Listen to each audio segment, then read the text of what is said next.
Oh, baby! What is up, Buffalo Fanatics? Z-Bot here with you, live on the Buffalo Fanatics YouTube channel on a Friday night. And that, of course, can only mean one thing. It is the Smoke Break, powered by BetUS, where the game begins. Receive a 125% sign-up bonus via the link in the description below. Football returned to Orchard Park tonight. Somewhat. The Buffalo Bills take their talents from Rochester at St. John Fisher College, where training camp has been underway for the last 2 weeks, to put on a show in front of nearly 37,000 rabid members of Bills Mafia at the Ralph for the annual Blue and Red game. 37,000 people packing up the Ralph on a Friday night in the middle of the rain to check out the 2024 iteration of the Buffalo Bills for the first time in front of fans inside of the Ralph. 37,000, or as I like to say, essentially a sold-out game for the Miami Dolphins. You can't beat that. Pouring rain, first practice in Buffalo to get things going for the upcoming season, and you got 37,000 proud members of Bills Mafia cheering on the squad as they went through their annual Blue-Red game. A lot to talk about coming out of Buffalo this evening. We'll get all the way into every nook and cranny of that practice. We also have several other topics to talk about, including the most recent Madden ratings that were released today for the upcoming Madden 25 game. We'll talk about Josh Allen's ratings and where he wound up being placed among the hierarchy of quarterbacks in the NFL. You couldn't tell by the thumbnail. There's going to be plenty to talk about when it comes to that. And not just Josh Allen when it comes to that game, but the Bills in general. I told you yesterday when I was on with Rico that I don't look to be the victim. I don't seek it out. But when it becomes so obvious, I have no choice but to comment on it. Seems like this year more than ever. And I understand the reasoning behind it, but it certainly seems like this year more than ever, the Buffalo Bills are being counted out to an extent that maybe we didn't even anticipate. We knew things were going to be different because of the change in personnel. Of course, this roster is incredibly different compared to the team that was trotting out there last year, the season prior. We knew that there was going to be doubters and plenty of them, but it seems like it is increasing as we get closer to kickoff. And the way things have been going in camp, you'd figure it would be the opposite, but that just goes to show you not everybody's paying attention, but everybody seems to be running their mouth. Everybody seems to be having their solidified take on the Bills set in stone before we even play a snap. So we'll talk all about that. We'll also talk about the NFL Top 100 list. Talked about it a little bit yesterday with Rico, but I wanted to touch on it a bit more today because as The names have been compiled, and we've looked through the entire list. I believe tonight, actually, it could be happening right now. The top 10 is about to be released. I could care. Josh Allen's not in it, so irrelevant to me. But certain teams had more players on that list than others, and you might be shocked to see who wound up having the most players on the NFL Top 100 list. I certainly was shocked, or maybe I wasn't shocked. At this point, I don't know if I'm shocked. I'm just more dumbfounded at the idea that what I continuously see happen during this offseason continues to happen. It's incredible. But let's start tonight with what we saw, or what you saw on Twitter, rather. This is what sucks about the offseason. You're essentially watching these practices, these scrimmages, vicariously through people who are there. You have no medium to watch it. It's not being streamed. Obviously, it's not on television. So the only way you know what's going on is if you are adamantly checking your Twitter feed, which I was all throughout the evening, which I have been the last 2 weeks. Now, if you've been following camp closely, and if you've listened to us, if you listen to anybody who's been covering the team since training camp has started, for starters, and you know where I stand on this, I have felt that the vibes have been incredibly high. Sky high. Thought we took for granted a bit going into camp what we wound up seeing come out of camp through the first 2 weeks here. I don't think it was inevitable that going into camp 2 weeks in, what you're hearing coming out of there is primarily positive, especially on the offensive side of things. It's pretty safe to assume now, of course, I don't want to undermine the departures that we are currently going through on the defensive side of things for the Bills. Jordan Poyer, Micah Hyde, Tre'Davious White. Goes without saying, the defense is going to be different as well, but Sean McDermott, only reason he's a head coach is because of how great of a defensive coordinator he is. He's one of the best defensive coaches in the league. You could potentially argue at this point in time he might be the best. I tend to worry a little bit less about the defense so long as they're healthy. If that defense was healthy last year, imagine how much better they would have been. They were still a top 10 defense with a carousel of guys rotating in on a weekly basis. Sean McDermott gets the most out of this defense each and every snap, each and every week. And for the most part, as long as they stay healthy, you love what they have at linebacker, you like what they have up front, and you do like what they have in the secondary. It's all contingent on health. So you don't, at least if you're like me, you don't focus as much on the defense because you are quite confident that Sean McDermott is going to be able to get the most out of these guys. Why wouldn't you be? This defense under Sean McDermott, well before Josh Allen even became the quarterback of the Buffalo Bills, this defense for these Bills has been in the top 10 since Sean McDermott took over. It seems commonplace at this point. If Sean McDermott's going to be the head coach of the Buffalo Bills, the defense is going to be one of the best in the league. It doesn't seem to matter who's out there. As long as they're healthy, they're certainly on the precipice of being, top 5-ish. Depending on the health, it fluctuates a bit, but it really doesn't seem to matter. Sean McDermott trots out a top-level defense each and every week. I expect no different this coming season. But let's be honest about the offense. Going into this camp, you can't tell me you weren't clenching your seat a little bit. You weren't grinding your teeth a little bit, anxious to find out what is this going to look like? What is a Buffalo Bills offense without Stephon Diggs, without Gabe Davis? What's that going to look like? How is Josh Allen going to blend together with all of these new faces, both veteran and rookie or second year? You go from having Stephon Diggs and Gabriel Davis to having a rookie in Keon Coleman, a seasoned vet in Curtis Samuel, a seasoned vet in Mac Hollins, Marquez Valdez-Scantling. Claypool hasn't been able to practice much due to injury. But it's a completely different offense in some of the most important areas. Not to mention, no longer have Mitch Morse, whole new center. I think that almost gets overlooked at times. Josh Allen was taking snaps from Mitch Morse's entire career. No longer doing that either. So right down to snapping the ball before you can even get the play going, it's different for these Buffalo Bills. You also have differences in the backfield as well. James Cook will be your primary running back, but you have Ray Davis coming in. So much different about this offense. Now, we can sit here 2 weeks into camp and be like, yeah, I wasn't worried.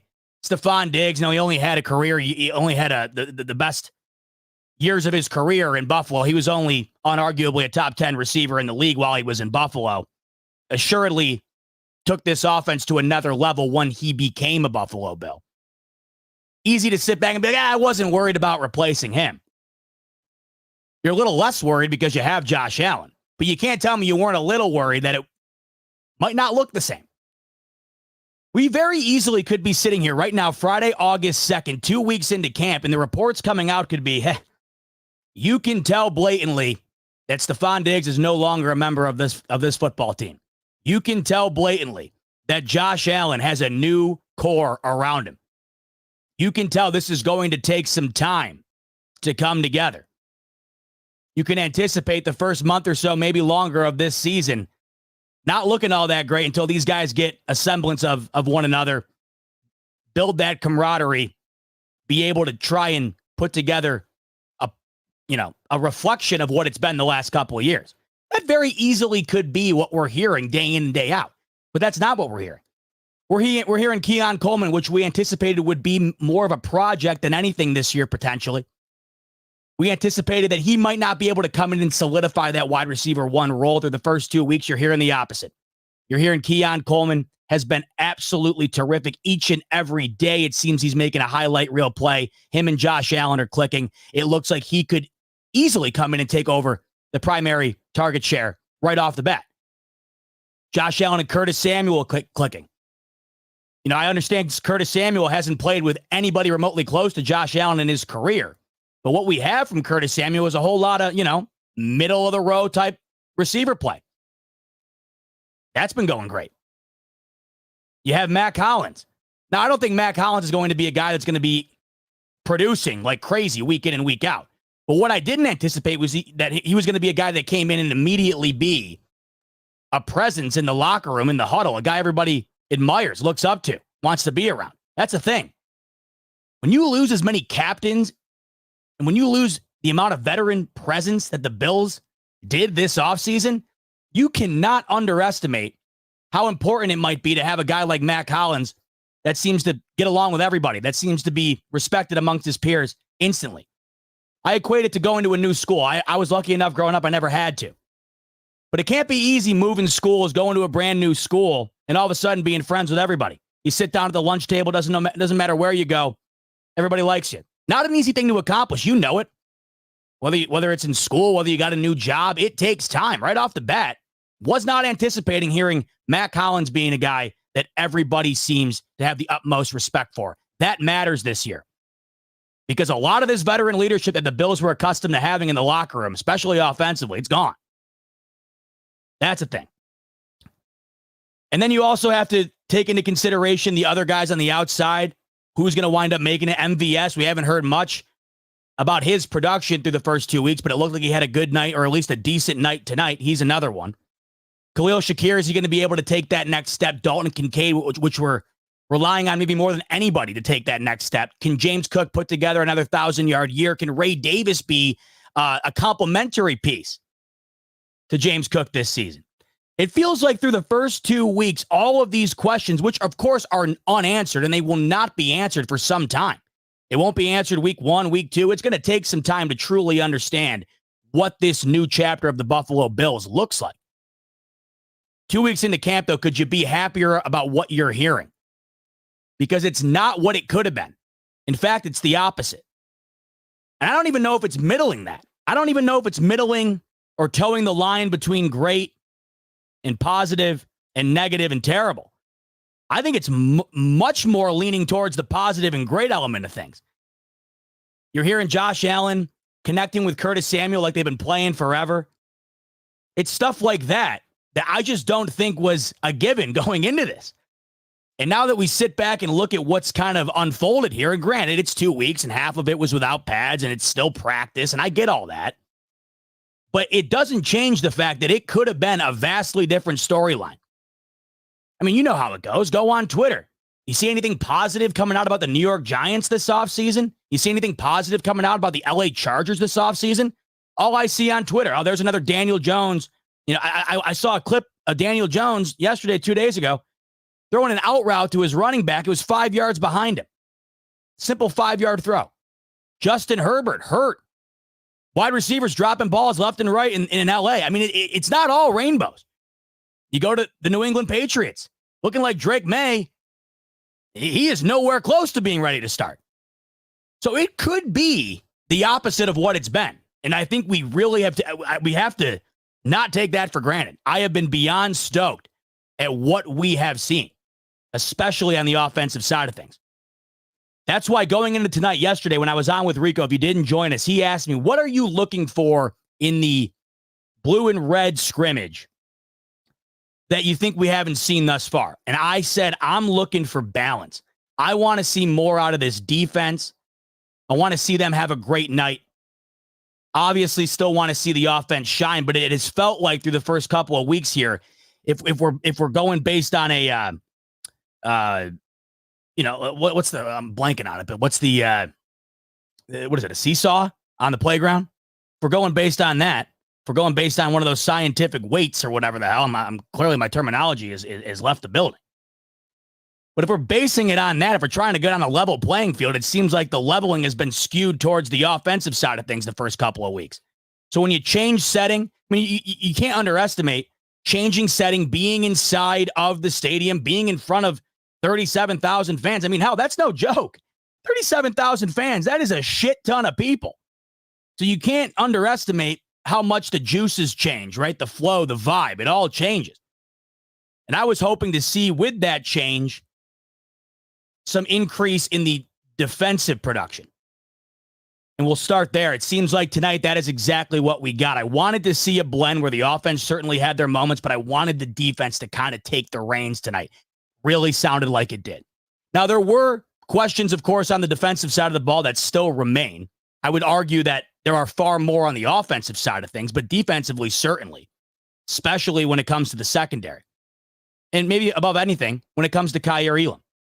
Kaiir Elam, a first-round draft pick from these Bills a couple of seasons ago, who has not come anywhere close to looking like a first-round draft pick. We say it all the time. The Bills missed Trent McDuffie at the same positional group in that same draft. The Chiefs get him. He's a first-team All-Pro. Kaiir Elam, on and off the field, no real production for the Bills since he's been drafted. And now you look at it, Tre'Davious White is gone. You'll lose the best safety tandem in the league the last decade or so. It's time to put up or shut up for Kaiir Elam. Not just for the Bills, but for his career. This is a massive year for Kaiir Elam. One, because if it doesn't culminate into looking like a first-round draft pick type performance from him this season, not looking great for his overall, it could vastly dictate his future going one way or the other. Second contract, shipped to another team. You know how it goes.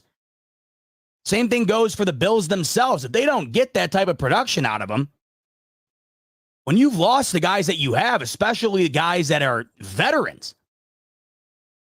not easy to replace. You need that from a guy like Kaiir Elam. And I'd argue on the offensive and defensive side of things, I'm not, there's nobody I'm more interested in watching this year than Kaiir Elam. And of course, like I was just mentioning when it comes to everything else, the first 2 weeks into here, we could hear more of the same that we have been hearing the last couple of seasons. At Kaiir Elam, it's just, not looking great. Doesn't look like he's going to be ready to contribute, or at least to the extent in which the Bills are going to need him to. How about Kaiir Elam? If you weren't following online today, Kaiir Elam, another terrific practice. And tonight wasn't a one-off. Kaiir Elam has been balling out for these Buffalo Bills the last 2 weeks. I've equated it to being backed into a corner. Imagine you've worked your whole career, your whole life rather, for your dream, your ultimate goal. NFL players are the 0.01% of society. Imagine working towards something and achieving that. Imagine working so hard your whole life and achieving something that 99.9% of the human race will never come close to achieving. But once you get to that achievement, it's not like it's just, check off and all is well. It's not like you have completed the mission. The mission's really just beginning. You've completed all the hard stuff to get to the ability to pursue that mission. It's almost like playing a video game, and you play all these little levels, right? You play for hours and hours, you finally get to the boss level. You still had to get there, not easy. And once you're there, thank God I got to the level. But man, this level was tougher than anything else I've had to deal with all the way up until this point. That's what Kaiir Elam's dealing with. goes his whole life working towards being a first-round draft pick, which he was, and now you're a few seasons in here, he's got to be looking at himself saying, man, this is not the way I thought it was going to go. And do you think it's the way the Bills thought it was going to go? Expending a first-round draft pick on the guy? Certainly not. When you're backed into a corner, you have two options. You can fight or you can flee. And it sure as hell looks like Kaiir Elam is fighting to be exactly what we were hoping he was going to be when the Bills first drafted him. Another exceptional performance tonight. He's been getting praise from Jaleel Adai, the cornerback coach for the Bills, and that was no different tonight. Made several great plays out on the field, and the quarterback coach right in his ear, right after each play, hyping him up. These aren't one-offs. It just seems like every set of drills here, Kaiir Elam's making a play or two. Tonight, apparently had an incredible interception on Josh Allen, who was targeting MVS. Guess it was an acrobatic type play, phenomenal type interception, comes down with it. He's had multiple picks throughout camp here. So, out of everything, the one guy I feel like a lot of people were dialed in on, of course, you could say Keon Coleman, and you can say, a variety of the wide receivers would be the easy choice. But based on who was in the building and who you were hoping to really see become something, I feel like Kaiir Elam was the no-brainer answer for everyone. And it's looking real good the first couple of weeks, and that has me real excited. So good, in fact, he has been taking first-team reps. Now, we know what we got out of Rasul Douglas last year. It was way better than anybody could have possibly have anticipated. Bring him back for another season. We're hoping we get the same that we got out of him last year. But now you have Kaiir Elam in the mix as well. With of course, Christian Benford. And he has been taking first-team snaps alongside Christian Benford and looking phenomenal in doing it. So that was one thing out of all the stuff I was reading tonight that stood out among the rest, because he is stringing together practice after practice, solid performance after solid performance. Now, we've seen flashes from Kaiir Elam. It's not like it's all been bad, but there never seemed to be any element of consistency there. You're seeing consistent, good defense, seemingly practice after practice after practice the first 2 weeks into camp here. You have to hope it continues, because if it does, how could you not be stoked about it? Because you know what this defense is capable of if they're healthy. Now, if we can have depth at the cornerback position, if we can have a guy that we've been hoping was going to be somebody wind up being somebody, I think we forget just how good this defense can be. With Milano back, with Bernard back, if Kaiir Elam becomes something. Von Miller, apparently looking better than he ever has. He admitted himself shouldn't have came back last year. Rushed it. And that's why they got absolutely nothing out of him. But he's saying he feels like a whole different guy, back to where he wanted to be, and that seems to be reflecting out on the field. I mean, it's all these things. The focus primarily goes to the offensive side of things. Of course it does. You have one of the best to ever do it on that side of the ball. And you have a ton of questions that you're looking to answer alongside Josh Allen. But defensively, I know it hasn't been the best the first couple of weeks, but tonight, in a setting where I was really hoping to see them take that next step early on here, they did just that. And Kaiir Elam seems to be at the forefront of that in terms of a guy that you had questions about. You were very interested to see what he was going to bring to the table early on here, what he was going to be able to prove as far as what we might be able to expect from him coming up here. And he's answered the call. We have to hope he continues to do it. But so far, impressed with Kaiir Elam, as I think we all are. And it gets you excited knowing, hey, I know it took a little bit, but we could have something here. And that would go a long way towards helping these Bills defensively, losing guys, of course, like Micah Hyde, Jordan Poyer, Tre'Davious White in the backfield. Another guy who's been dominating on defense, Ed Oliver. Now, Ed Oliver, it seems like last year had the best year of his career with the Bills. And it seems like each and every year with Ed Oliver, it's not like it's a massive leap up. It's not like every year it's this gigantic leap from, down to the floor, all the way to the middle of the room, all the way through the ceiling. It's been incremental, but it seems like the last couple of seasons, it's gone a little bit further than that, especially last year.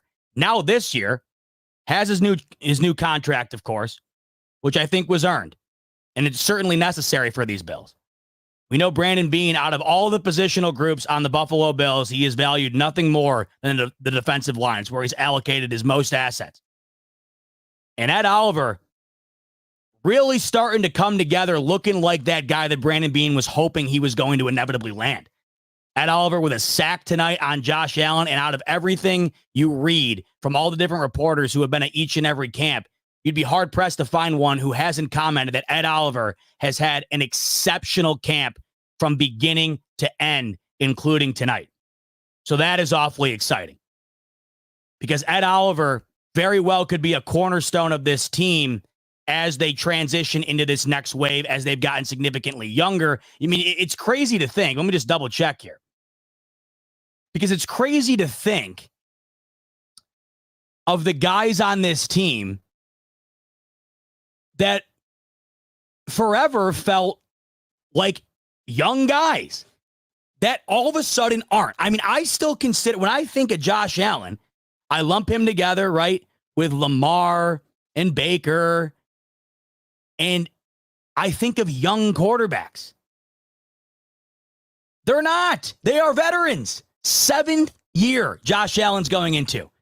There's a whole new wave of young quarterbacks. The young quarterbacks now are Jordan Love, C.J. Stroud, Bryce Young, Caleb Williams, Jaden Daniels. Josh Allen isn't even close to that anymore. For some reason, my brain cannot allow myself to come to terms with the fact that Josh Allen is far closer to a seasoned vet than he is a young quarterback. Same can be said with Deion Dawkins. I believe he's going into his 8th year? It's crazy. And Ed Oliver, I mean, it's getting there. Ed Oliver's going into his 6th season. Saying that out loud barely computes to me. It feels like we have blinked, and the guys that felt like the young core of this team are all of a sudden the veteran core. And when you look, the veteran core that we considered to be the veteran core is no longer even here. That's how quickly things change. This game is wild. You blink, and all of a sudden, everything's different. This team lost the majority of its veteran presence, and now the veteran presence are the guys that you thought were the young guys. Ed Oliver going into his 6th season with the Buffalo Bills. So he is expected to be one of the cornerstones of this defense. You got Matt Milano, who I think is the quarterback of the whole thing.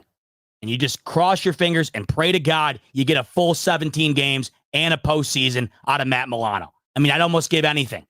Same can be said with Bernard, because I think when they're together, look out, right? Up on that line, I know Greg Rousseau, right? We're hoping for more out of Von Miller. We're hoping we get something out of this contract, but Ed Oliver is the guy.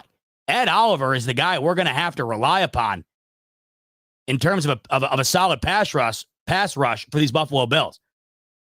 And similar to Kaiir Elam answering the call, that's out for him. He's been doing that the last couple of seasons, but early on here, it looks like he's doing more than that heading into 2024. So super stoked about that. It's funny, you look back, and when Ed Oliver was up for that contract, plenty of debate surrounding that. Rightfully so, honestly.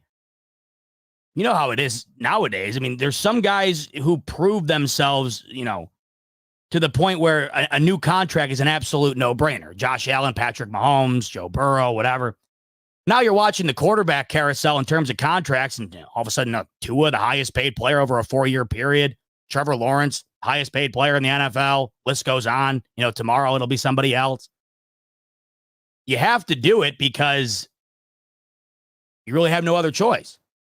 Now, the Bills, they weren't in that exact position with Ed Oliver, but they were kind of in that position with Terrell Edmonds, and it went the opposite way. There was a time when I think Ed Oliver signs his contract, people would have been fine moving off.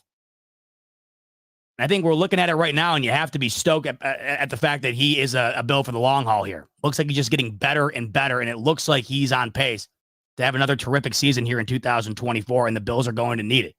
He very well could be the face of this pass rush, not only this season, but moving forward. I'd argue he probably has been the last season at least. But when you're going into your 6th year, I mean, that's the expectation at this point. It's not the hope. That's what the Bills need out of Ed Oliver. And it looks like nobody's had a better camp than him. So you absolutely love to see it. But in general tonight, it looks like it was the defensive end of the stick that really wound up taking the crown tonight. Really felt like, based on everything that I read, the defensive side of things tonight is what really shined. And that is exactly what I wanted to see. The first couple of weeks here, it felt like the offense, day in and day out, they were having their way with it, which I'm fine with, because that's exactly what we wanted to see. I'm fine with the defense taking a back seat the first couple of weeks while this offense gets adjusted to all of the new faces. But tonight, 2 weeks in that setting, in front of nearly 40,000 people at the Ralph, scrimmage-type vibes, you have to be happy with the fact that the defense rose to the occasion tonight.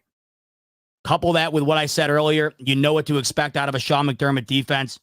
Exciting stuff with a lot of exciting players that we have to look forward to going into 2024 being X factors for these Buffalo Bills. Now, in terms of the defense, no team drill snaps for Von Miller, no team drill snaps for Matt Milano. More than fine with me. Keep Matt Milano off of his feet as much as you possibly can. We know what Matt Milano is, right? I don't need to see Matt Milano throwing it around at the red and blue game. Does nothing for me. Get him as ready as he can possibly be for week 1 and on. Same with Von Miller. I mean, I'm on record with Von Miller saying, hey, if you want to wait on Von Miller until like late November, as long as the Bills aren't in dire need of him being out on the field, you really wouldn't catch me complaining about it. Von Miller was signed to put the Bills over the little. There's several humps you could say that the Bills have gotten over or have been trying to get over since Josh Allen became the quarterback. Von Miller was signed to be that smaller hump, but the hardest hump it's felt like the Bills have had to get over. He was that last punch on the defensive side of things to be able to disrupt Mahomes, disrupt Burrow, Lamar, whoever was going to wind up being in the Bills' way. Of course, it hasn't panned out due to the injuries. So if he's looking as good as everyone is saying he is, if he's feeling as good as he says that he's feeling, it wouldn't bug me at all if they wind up sitting on him, putting him on ice until they absolutely need him. Now, of course, if he can contribute and contribute well early and often, once again, not going to find me complaining, sign me up. But the overarching point here is that guys like him and Milano with the injury history, I don't need to see him running around in the red and white or in the red and blue game. So they didn't take snaps. Let's see. What else do we got on here? Overall, though, the biggest takeaway would have to be the defensive side of things and how they were able to stifle Josh Allen in the offense, who still had several splash plays today. We'll talk about that in a second.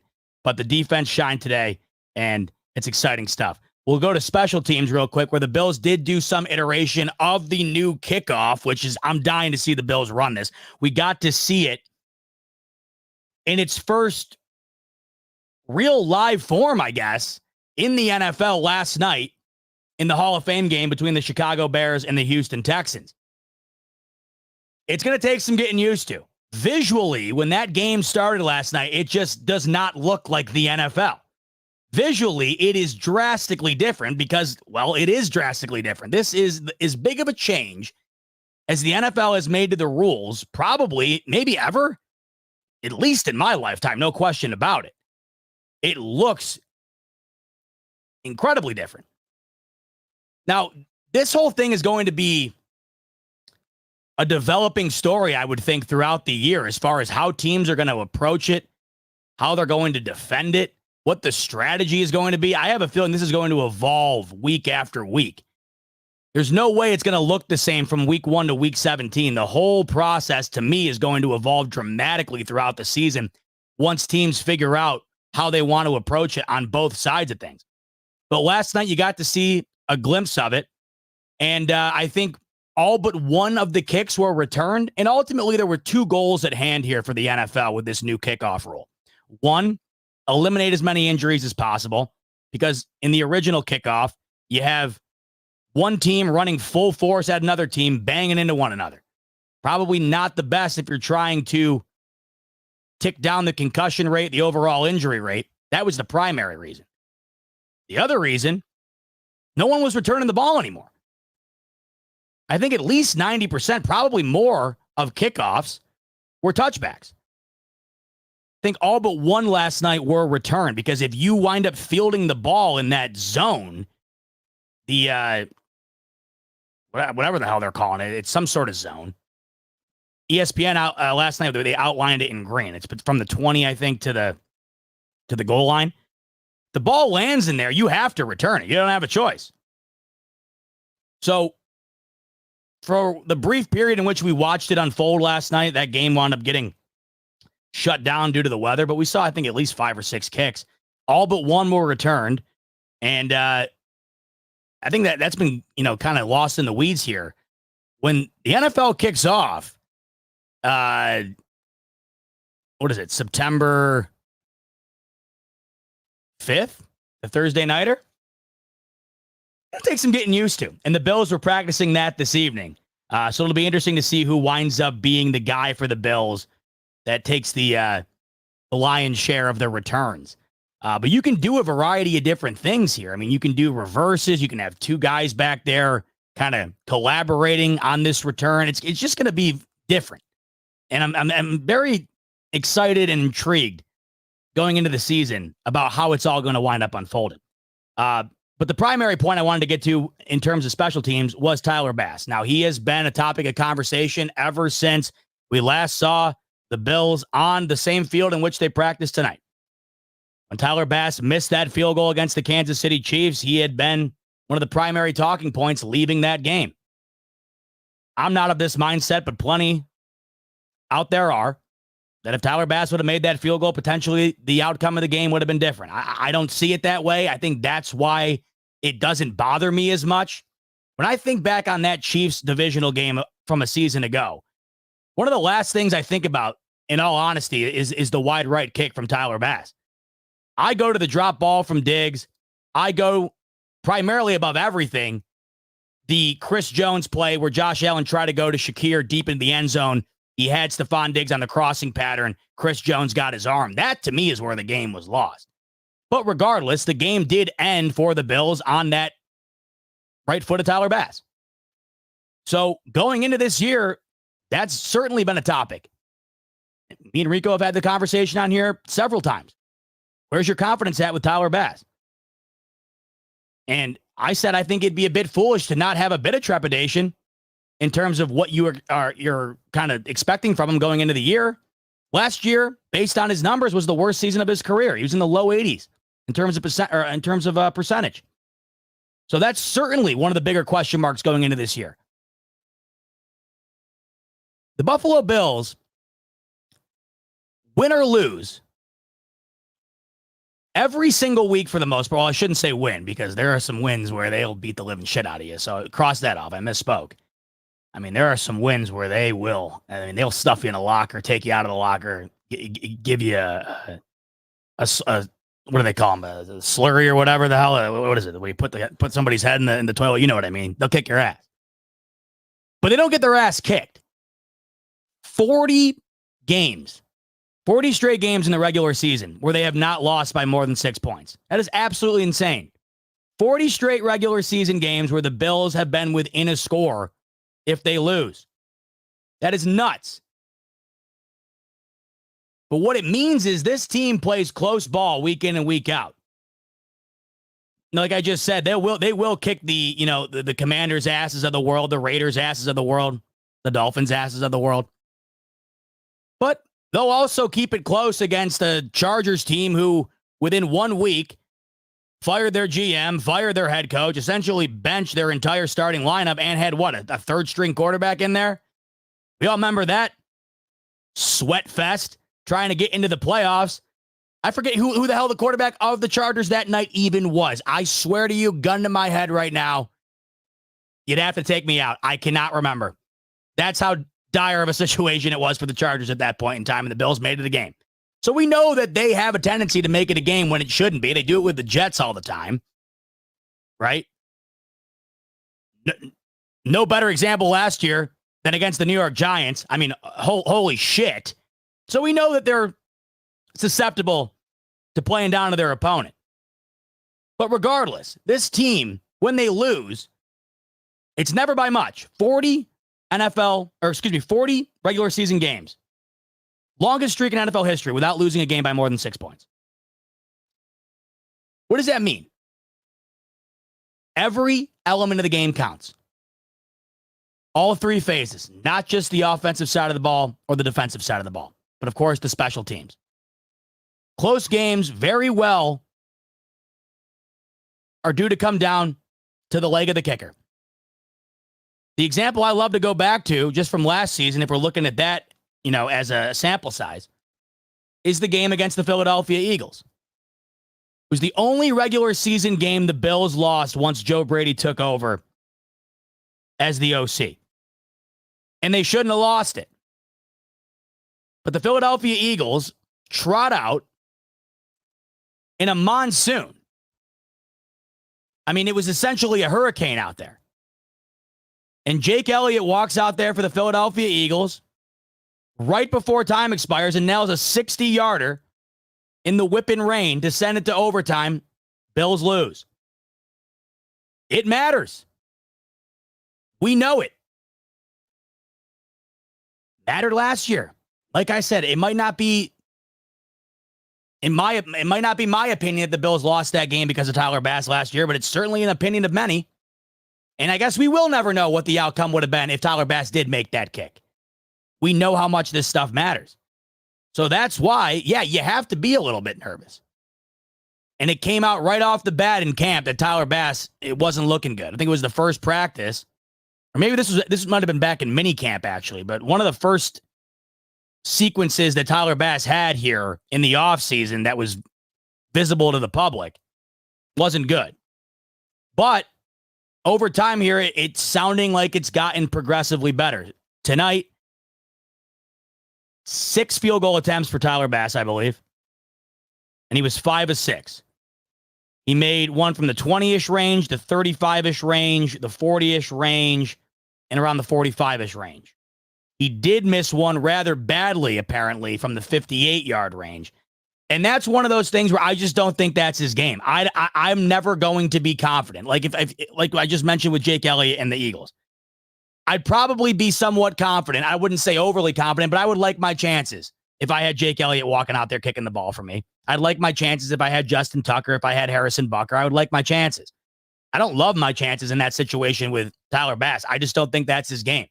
Drilling a 58-yarder, especially one that's going to be in crunch time with the pressure on, I don't love it. But what we can't have is misses from 40, 45, because the 40, 45-yard field goals now, growing up, to me, a 40, 45-yarder, just under 50, I mean, that was something. It wasn't a given. Those are given kicks now in the league. The majority of the top-end kickers are nailing those routinely. You can't be missing them. And you can't be going out there this year, finishing the season with an 80-ish% field goal percentage. The Bills play way too many close games. And with as good as the AFC is, of course, in its current iteration, not to mention the Texans are far better. The Colts are getting Anthony Richardson back. The Jets have Aaron Rodgers back. With a few new pieces that you anticipate, if they're healthy, the Jets certainly could be a competitor or competitive more than they have been. Not saying much, but still better. Joe Burrow back with the Bengals, of course. The AFC has been great.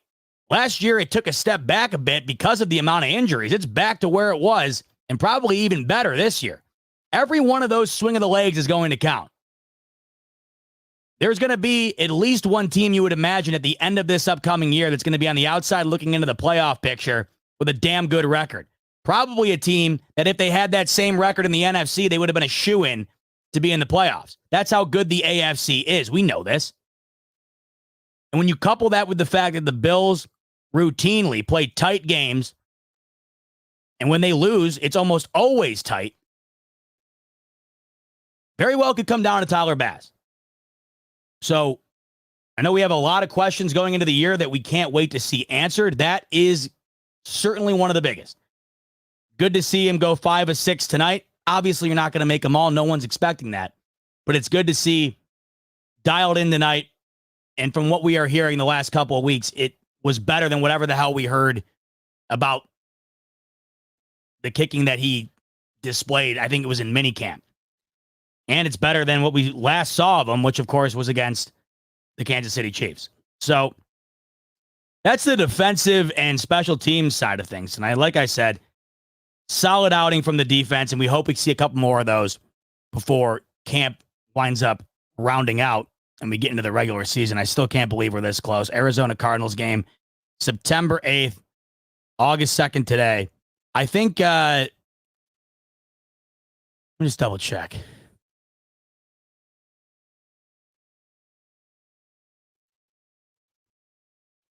I mean, yeah, I thought it was under 40. It's well, we're at 37 days. Tomorrow it'll be 36 days. So we're essentially one calendar month away from regular season Bills football. Oh my God, I cannot wait. Oh, it is here. And I've been fueled up with the glimpses of real positive that we've seen come out of this camp. Speaking of coming out to camp, Josh Allen came out to camp tonight with what is now, I think, a new tradition. This is the third year in a row at the red and blue game where Josh Allen trouts out in front of the crowd in a brand new helmet. You can see in the thumbnail here what Josh Allen was sporting this evening. Looks to be a matte gray type helmet with a red face mask, a red tinted visor, a red stripe going down the middle, and a red standing buffalo on the side. This is the third different helmet that Josh Allen has trotted out in his many years. Each completely different than the other. Each, in my opinion, awesome. I have a picture here of the last 3 years and what they looked like when Josh Allen trotted out for the red and blue game.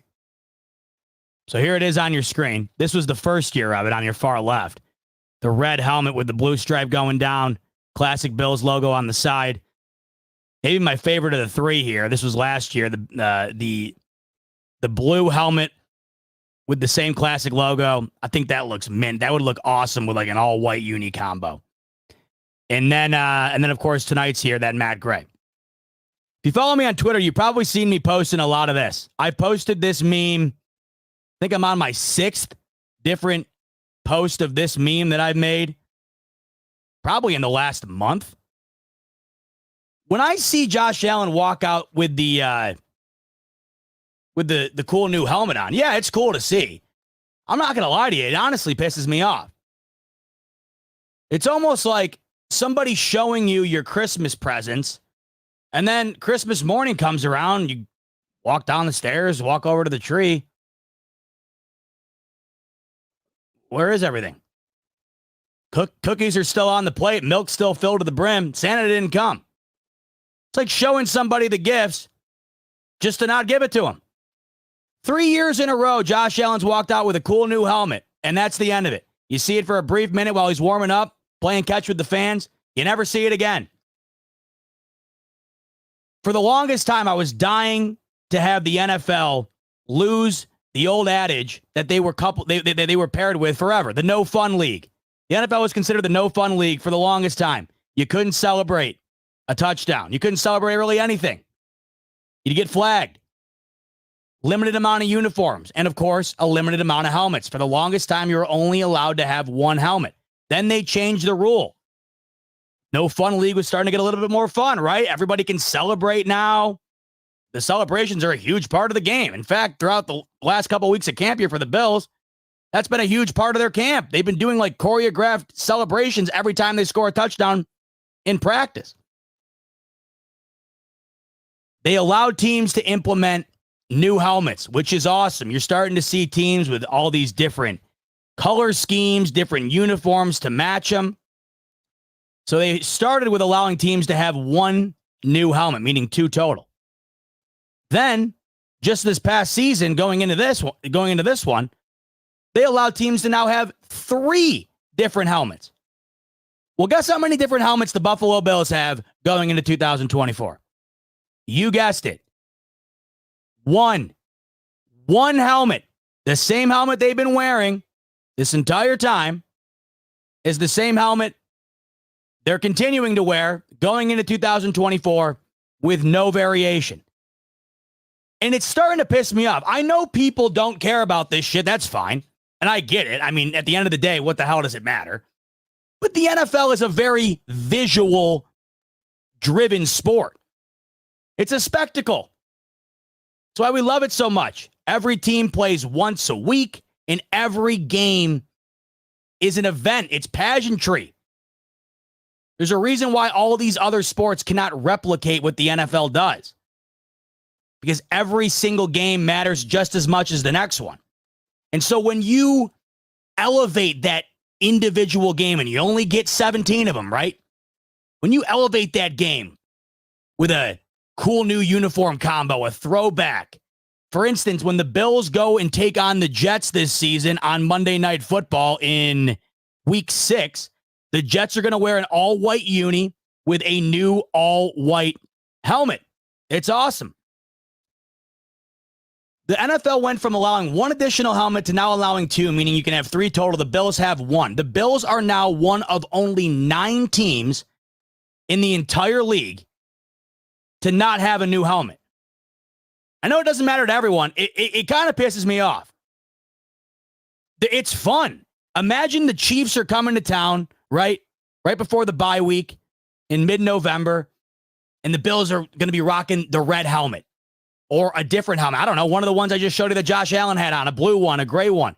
It would add to the excitement of the game. You can't tell me otherwise. There's no doubt about it.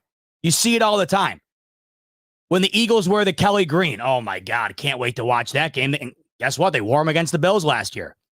I remember when the Eagles announced they were wearing the Kelly green against the Bills, I remember saying, oh shit. You want to know why? Because it fuels everybody up. It fuels the fans up. It adds element to the broadcast. The team loves it. It's a thing. It is a thing. And now the Bills, 3/4 of the league, 3/4 of the league have taken advantage of this, and the Bills have not. And I just find it annoying. So it's really cool when Josh Allen goes out with the helmet, but it sucks because it gets yanked away from you. And it's almost like, he knows that he knows everybody wants it. The team knows everybody wants it. I don't get it. Now, the common answer to this, oh, well, they're waiting until the new stadium opens up, and that's how they're going to, celebrate the opening of the new stadium. Wouldn't having a new stadium in general be cause for celebration? Everybody's going to want to go and get a look at that new stadium. I know damn well, no matter what it takes, I will be in that stadium for the first game. How could you not be? If you have the ability to do it. You can only go to the opening of a stadium once, and those seats are going to be packed.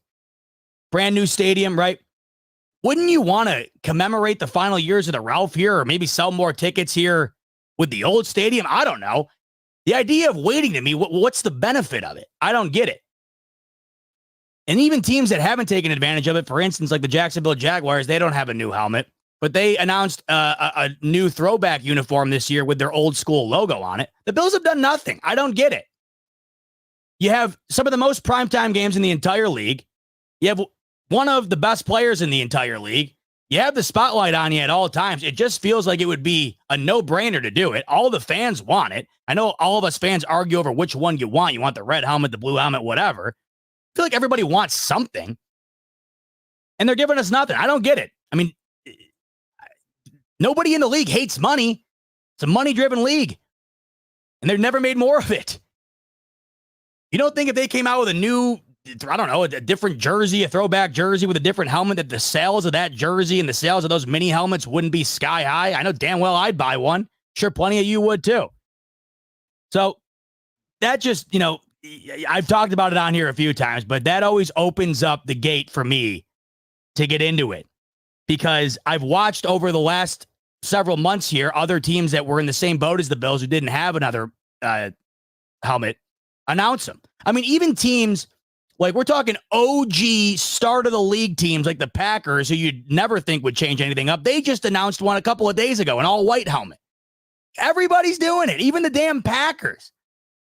Like the teams you wouldn't expect. I wouldn't have expected Green Bay to do it. They did it. Dallas, same thing. They wear the same uniform forever, right? They did it. So I have to think at least one of these years, but I was anticipating this year. After last year they didn't do it. I was like, all right, maybe they're just saving it for the following year. No, then when they didn't do it again, I don't know. So pisses me off because you see how cool Josh Allen looks in it too. I mean, look at this. You can't tell me that is not absolutely baller. So hopefully one of these days, whether we got to wait for the new stadium or not, hopefully we do wind up getting it. So let's talk about Josh Allen tonight. Probably out of all of the practices, I would guess, this might have been one of his more subpar to mediocre, maybe even a little bit bad of performance. Josh Allen apparently today struggled pretty sizably in the 7-on-7 drill. I think he went nearly every snap in succession with something not going all that great. Now, you have to take it all with a grain of salt because maybe you're trying out different things. This is the time to do it. And I'm not going to sit here and say, oh, bad practice, look out. But it was what it was. Josh Allen tonight didn't look all that great. They did have some positive plays. Josh Allen did hook up with Keon Coleman on the sideline, who caught one over the head of Christian Benford. So Keon Coleman not only producing, of course, but doing it against starting NFL talent. I cannot wait to see him in real game form, man. Oh, my God. It just feels like those two are clicking early and often. And like I had mentioned a little bit earlier, it seems like every practice it comes out where, Keon Coleman has a major play, a highlight reel play.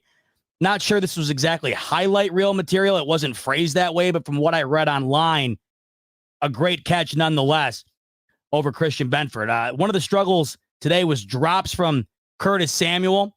Once again, not every day is going to be great. That's why I was excited to see the defense kind of have their moment tonight, because it felt like they were having more rough days than good days. The offense has had good day after good day after good day. So I'm not going to sit here and, pick through all these little things like drops from Curtis Samuel, because Curtis Samuel has had numerous practices early on here where he's looked terrific. As I told you, I believe it was Matty Glab who said that you would never guess that these two have never played together, Curtis Samuel and Josh Allen. The chemistry right off the bat, just like that. But a couple of drops tonight for Curtis Samuel. Overall, it just felt like it was the defense's night. Now, whether that was because the offense was off or because the defense was just playing great, maybe a combination of both. But it did seem like the run game tonight was what kind of stole the show for the offense. There was a couple of decent throws, like I just mentioned, the one to Keon Coleman, a touchdown pass to Dawson Knox in the red zone, a deep ball to Dalton Kincaid. But we're starting to get some glimpses of what maybe Ray Davis is going to bring to the team.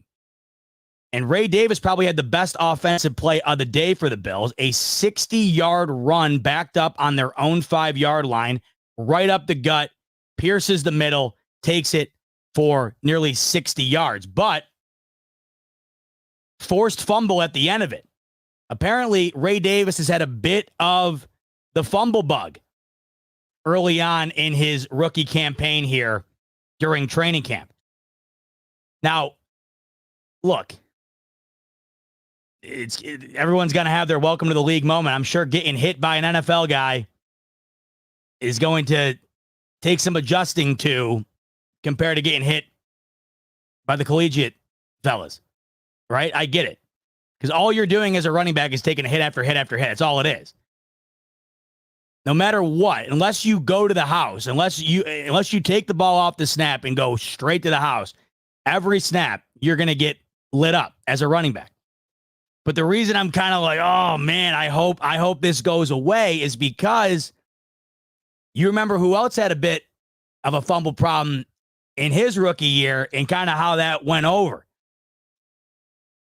I believe it was James Cook's first. Was it not his first carry in the league? And he fumbled. I'm almost positive it was his first carry. Might have been his second, whatever. Regardless, it was it was his first NFL action. It was. Okay, thanks for that. I'm looking at the chat. It was his first carry. Don't you remember? Right to the bench. Right to the bench. We know Sean McDermott's got a very short leash with rookies, very short. I remember at the time that the conversation surrounding that was almost was getting to the point of like, man, this kind of seemed almost a little bit excessive from McDermott. Like he planted Cook's ass on the bench. So that's where I'm reading this, like 60-yard run, and you finish it off with getting stripped. And I immediately think of that where I'm like, oh no. So I guess it's kind of a double-edged sword. But I would much rather take the 60-yard run, the knowledge. If the 60-yard run is going to finish with a fumble, I'd much rather see that and correct the fumble issue, because not everybody's going to be able to take it 60 yards. It looks like Ray Davis is really having a couple of moments here. So another exciting piece that you might not be expecting a whole ton of going into this year, but could certainly be a contributing factor, maybe more so than we anticipate. That's what I'm hoping for. You know, going into this year with Keon Coleman, I think the immediate thought was, I think he has the potential to be great. I don't know about right away. And now we're starting to see him. Maybe that could be quicker than we think. With Ray Davis, man, how much better would that be for this Bills offense if they could take the load off of James Cook and have Ray Davis be a guy that is an immediate contributor? 60-yard run right off the bat on their first play of the team drill today, backed up against their own 5. Oh, man. Sign me up. Now, I hope McDermott's getting it out of the way right now. I would hope that after practice was done, he takes Ray Davis aside and say, hey, listen, we got to work on this. Because I do not, for the life of me, I do not want to watch a sequel of the James Cook fumble experience in his first game. I remember how bad I felt. Because, once again, you know I like to look back on, like, the journey here. Like, imagine your journey to the NFL culminating in a second-round draft pick. You're the starting running back, or at least, the 1B. You're going to be getting several reps. You've made it all the way to the show. Your brother's one of the best running backs in the league at the time. And your first touch of the ball, you put it on the ground. I mean, that's got to be nightmare fuel. That's the shit before you go to bed. When you're a running back, you're staring at the ceiling before your first game, and I can't help but think that the one thing you're thinking of is, oh my God, all I hope tomorrow is that I don't fumble. When you think about it from the running back perspective, there's absolutely nothing worse, your first carry of your career, than fumbling. It's the only thing you can really screw up as a running back. You know, you lose yards, whatever. All right, the line got blown up, whatever. You drop a ball, whatever. Tough. So Ray Davis with a 60-yard gasher up the middle, did fumble. Apparently has had a bit of trouble hanging on to the ball early on here. Hopefully that gets corrected. Now I'm seeing Ty Johnson being mentioned. Yes, of course. And I like the way Ty Johnson was utilized last year. I felt like he was getting utilized more once Joe Brady took over. He was incorporating him well. And I think Ty Johnson was a pleasant surprise last year. Ty Johnson did not practice tonight. So that's not why I'm not mentioning him. But yeah, I mean, a three-headed monster there would certainly tick all the boxes for me. Wouldn't catch me complaining about that at all. You know where I stand with James Cook? I'm really hoping that we see an uptick in the amount of targets he gets in the passing game this season. Now, I know a couple of pretty bad drops last year. It doesn't take away from the fact that he is a threat in the pass game. And I think this year, as we keep talking about success by committee on offense, I want to see those numbers bumped up in the pass game from James Cook. Of course, last year, couldn't ask for much more when it comes to a running back from the Buffalo Bills. 1,000-plus yard season. He was the first one to do it since LaShawn McCoy. That was about as good of a rushing performance last year as the Bills have had in about a decade. So I'm not sitting here saying, we need more, but we need the same. What I do want more of, though, is more in the passing game. I just think that he's more than good enough to be, to get a larger slice of the target share. Just got to catch the ball. But yeah, you're going to see all three of these running backs, I would imagine, get incorporated, cycle through. Just to me, up in the air, I guess, as far as maybe how much Ray Davis gets. how much Ty Johnson gets. We all know the majority is going to go to James Cook, but that'll be interesting to see. Like I mentioned, Ty Johnson injured. Let me double check here on the exact injury. I don't think it's anything crazy. Hamstring. So I think he's just got a hammy going on. Didn't practice tonight. But Ty Johnson, I think we all liked what we saw last year. So running back room it's young and exciting as well. I mean, that's basically the best way you can describe the majority of the weaponry, I suppose, on this offensive side of things. And outside of Josh Allen, this team, it's a lot of young guns. That's what it is. Third year, James Cook. Second year, Dalton Kincaid. First year, Keon Coleman. Khalil Shakir. You have your veteran presence thrown in there with Curtis Samuel and Mac Hollins, right? MVS. Dawson Knox. But for the most part, this is young guns, man. I mean, what we are watching now is this is the culmination of what it's going to be. You're hoping that this ends up becoming the Diggs and the Shady, right? And whatever. I mean, I'm hoping Dalton Kincaid winds up becoming the Travis Kelce, whatever. I mean, at the end of the day, however, this team is predicated on young talent right now. It's the whole reason why half the roster's gone. Had to get younger. And the running back room, certainly an element of that I think is it's about as good as you could hope for, I would say, right now.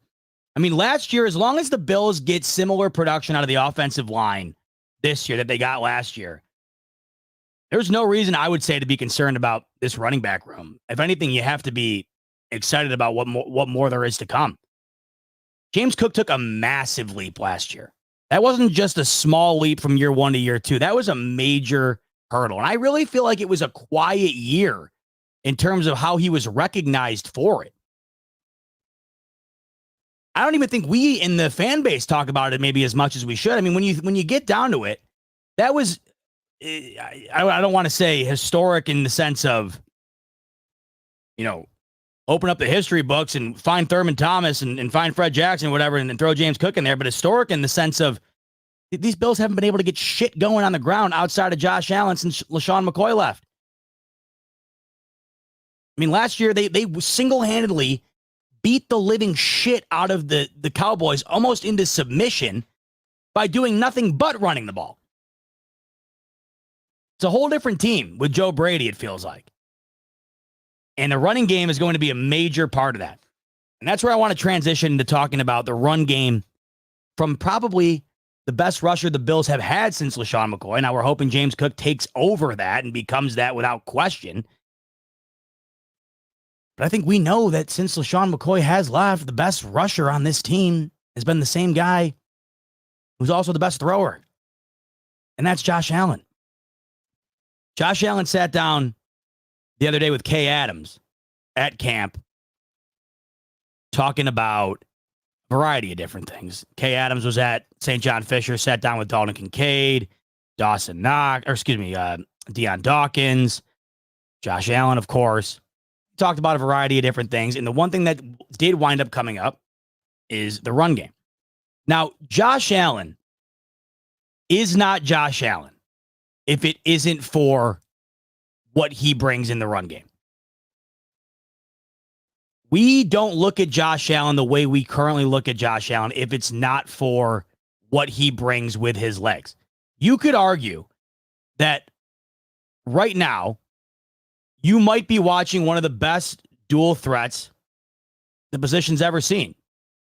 You could argue you're watching one of the greatest athletic specimens. What am I trying to say?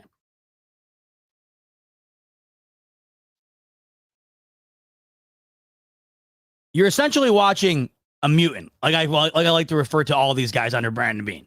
Brandon Beane loves his mutants. You are watching an athletic freak in Josh Allen. A one-of-one at the position. Patrick Mahomes might be the better overall quarterback. But in terms of athlete, Josh Allen might be one of the best to ever play the sport. Now, people will take that and they'll say, oh, you're saying that he's... I mean, you can't say anything without it being casted as a gigantic net of a take. Nuance, people. This is what I keep saying when it comes to talking about the criticism Josh Allen has been getting, what seems like increasingly here going into the season. There has to be critical thinking involved. When I say Josh Allen might be the best athlete to play the sport, it doesn't mean he's the best quarterback. But right now, to me, he is one of the best quarterbacks. He is the second best quarterback to me. But even outside of that, regardless of whatever you think, whatever your hierarchy is, and we'll talk about that in a second when it comes to these stupid-ass Madden ratings. But when it just comes to the overall eye test and the athleticism, I mean, have you seen anything quite like what you're seeing from Josh Allen? And the reason that we think this way, the reason it comes across this way, is because of what he does on the ground. And it's the reason why currently, if you go over on BetUS here, currently it's why Josh Allen is second in the betting market in terms of the anticipated MVP winner this upcoming year. Patrick Mahomes, number one, currently at plus 500.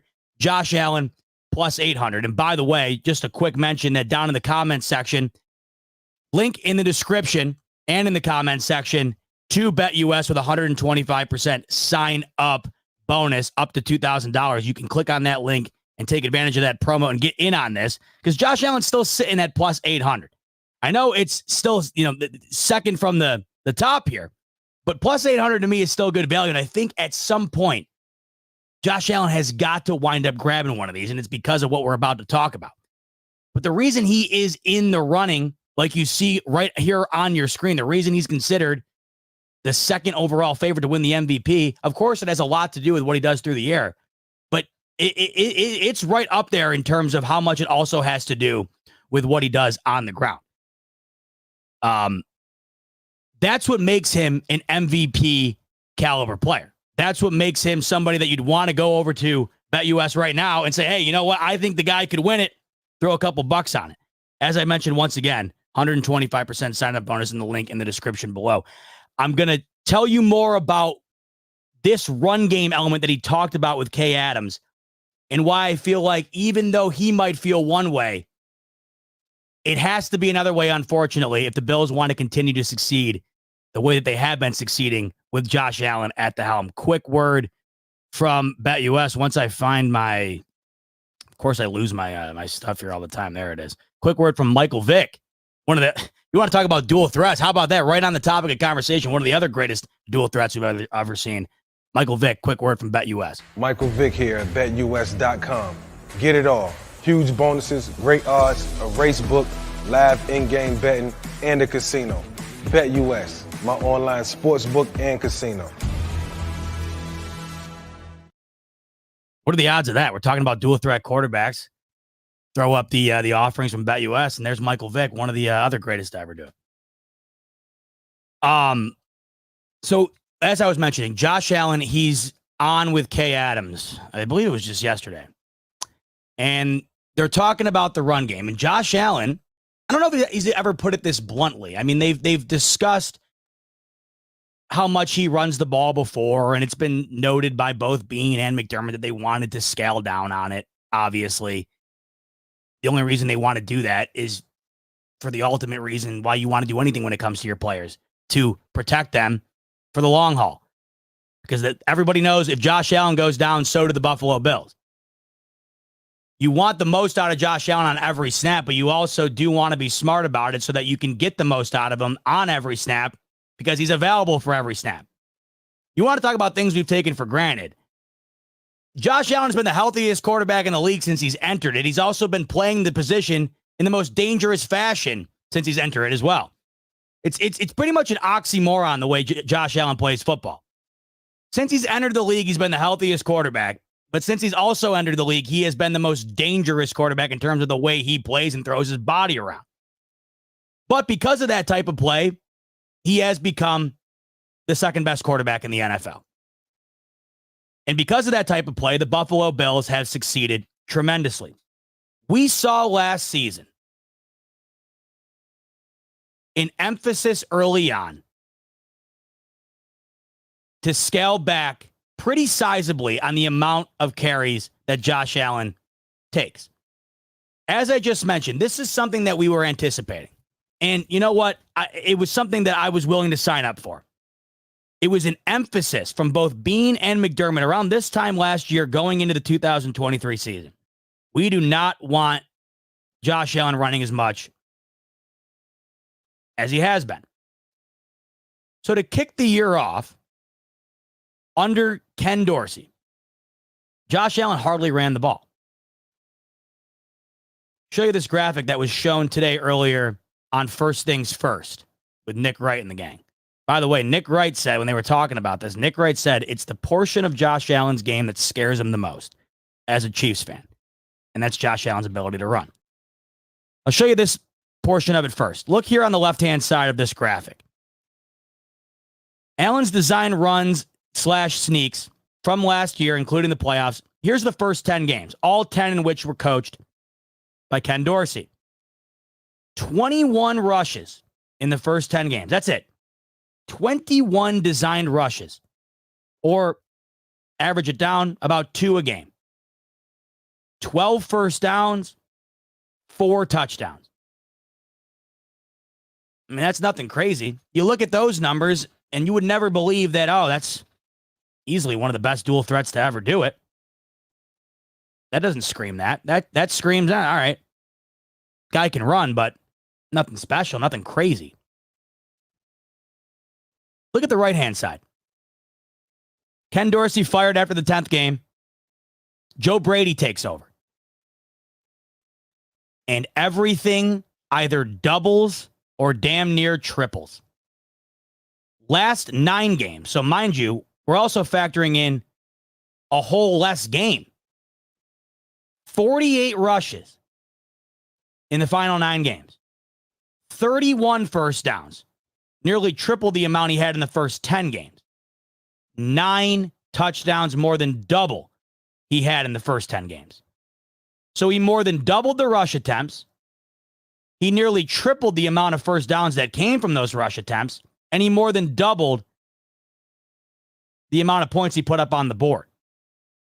When Josh Allen sat down with Kay Adams, he says he hates running. And it had me thinking. I hate eating healthy food. Hate it. If I could eat chicken wings for every meal, dunked in blue cheese, I'd sign up for it. If I could eat a cheeseburger every day for my life with no repercussions, I would do it like that. But as most of you guys know, I'm getting married in a little over a month. I'm a bigger dude, and I'm trying to lose a couple pounds before the wedding kicks off. So I've been eating right, and I hate it. I hate it, but I have to do it for the betterment of myself. You can say that for anything. Most people hate working out. Most people hate getting on the treadmill. But why does anybody do it? For the betterment of themselves. And a lot of times for the betterment of those around them. How often do you hear about people losing a bunch of weight or getting healthy or quitting cigarettes or whatever because of their family, right? They want to do what's best for not only themselves, but for their family. A lot of people hate going to work. Not everybody is lucky enough to say they love going to work. And even if you do love going to work, there are days where you have to hate it. We're all human. But why do you go to work? To better yourself, to better your situation. You have bills you have to pay. And if you weren't working, I mean, let's face it, you're probably not living the greatest lifestyle. Work keeps us, sane, keeps us motivated, keeps us going forward. Not everybody loves it. Most people hate it. Let's face it. Most people hate working, but they do it anyways. Josh Allen says he hates running. Of course he does. He's a quarterback. He didn't go to Wyoming to play fullback or running back, although he probably could have. He came to the league to throw the ball. But it just so happens that he's an absolute phenomenal runner. It just so happens that he is maybe the best athlete we've ever seen at the position. It just so happens that he might be the best dual threat quarterback we've seen at the position. Of course he hates it. Gets hit way more than he would if he didn't run.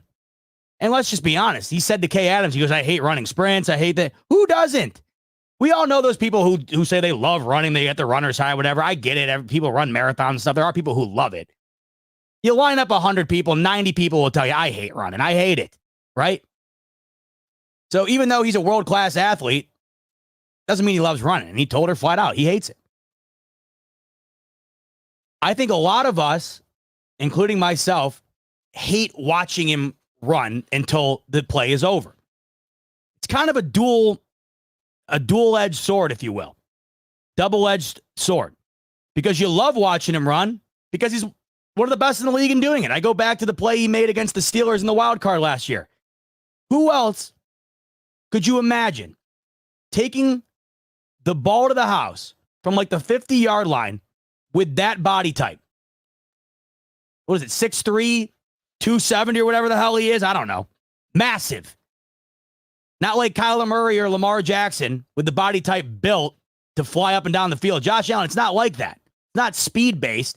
It's pure will-based. Run you over. We all know the hurdles. We all know the steamrolling, right?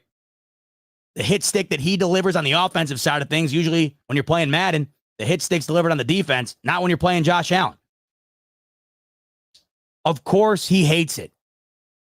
The only good that comes from it, of course, is the outcome. It's not good getting hit. It's not good getting banged up. But he does it for the betterment of the team and ultimately for the betterment of himself. Josh Allen only looks good when the team looks good, right? Josh Allen looks the best when the results around him are the best. And I go back to this graphic, and this essentially encapsulates what I'm trying to say here. I know that he hates it, but it seems necessary. Because what I didn't mention to you earlier in these first 10 games, when he ran it only 21 times for 12 first downs and 4 TDs, that was their record.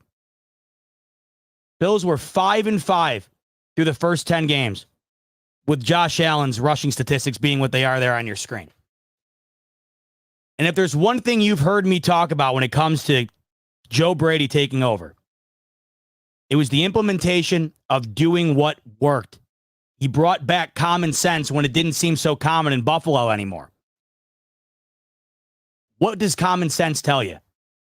I have a freak athlete, a 101 at the quarterback position, who utilizes his legs as good as anybody ever has. I'm going to put that to use, because if we lose one more game, our ass is sitting at home during the wild card round watching the entirety of the playoffs on our couch.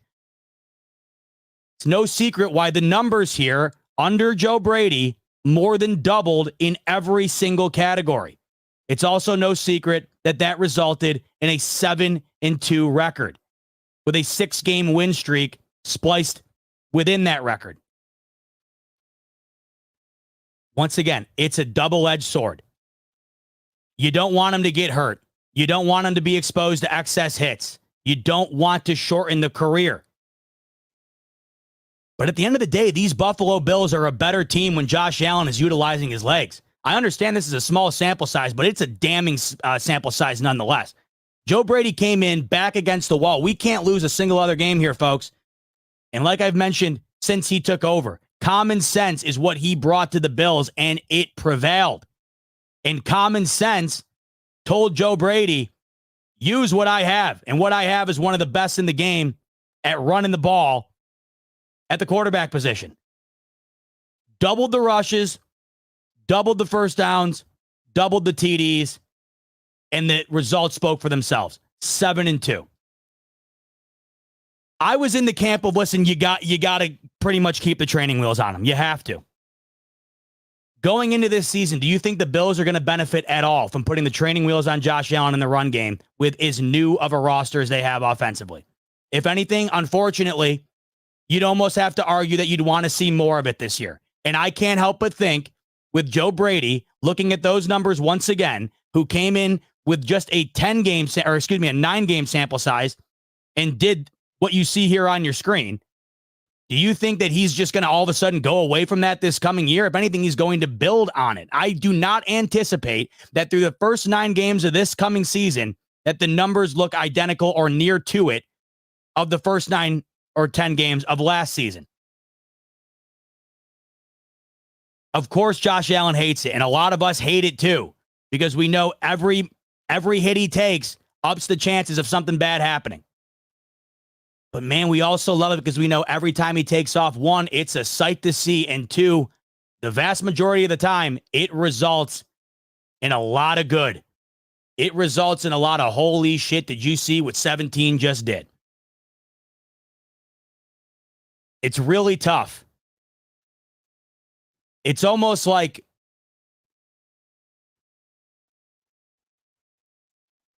I don't know. I mean, it's almost like having a Ferrari and it's your only car, I guess.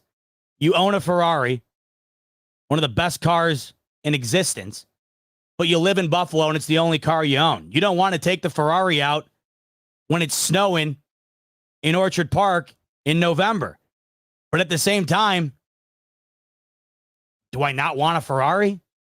Would I be willing to drive the Ferrari in the snow if it meant I get to still keep it?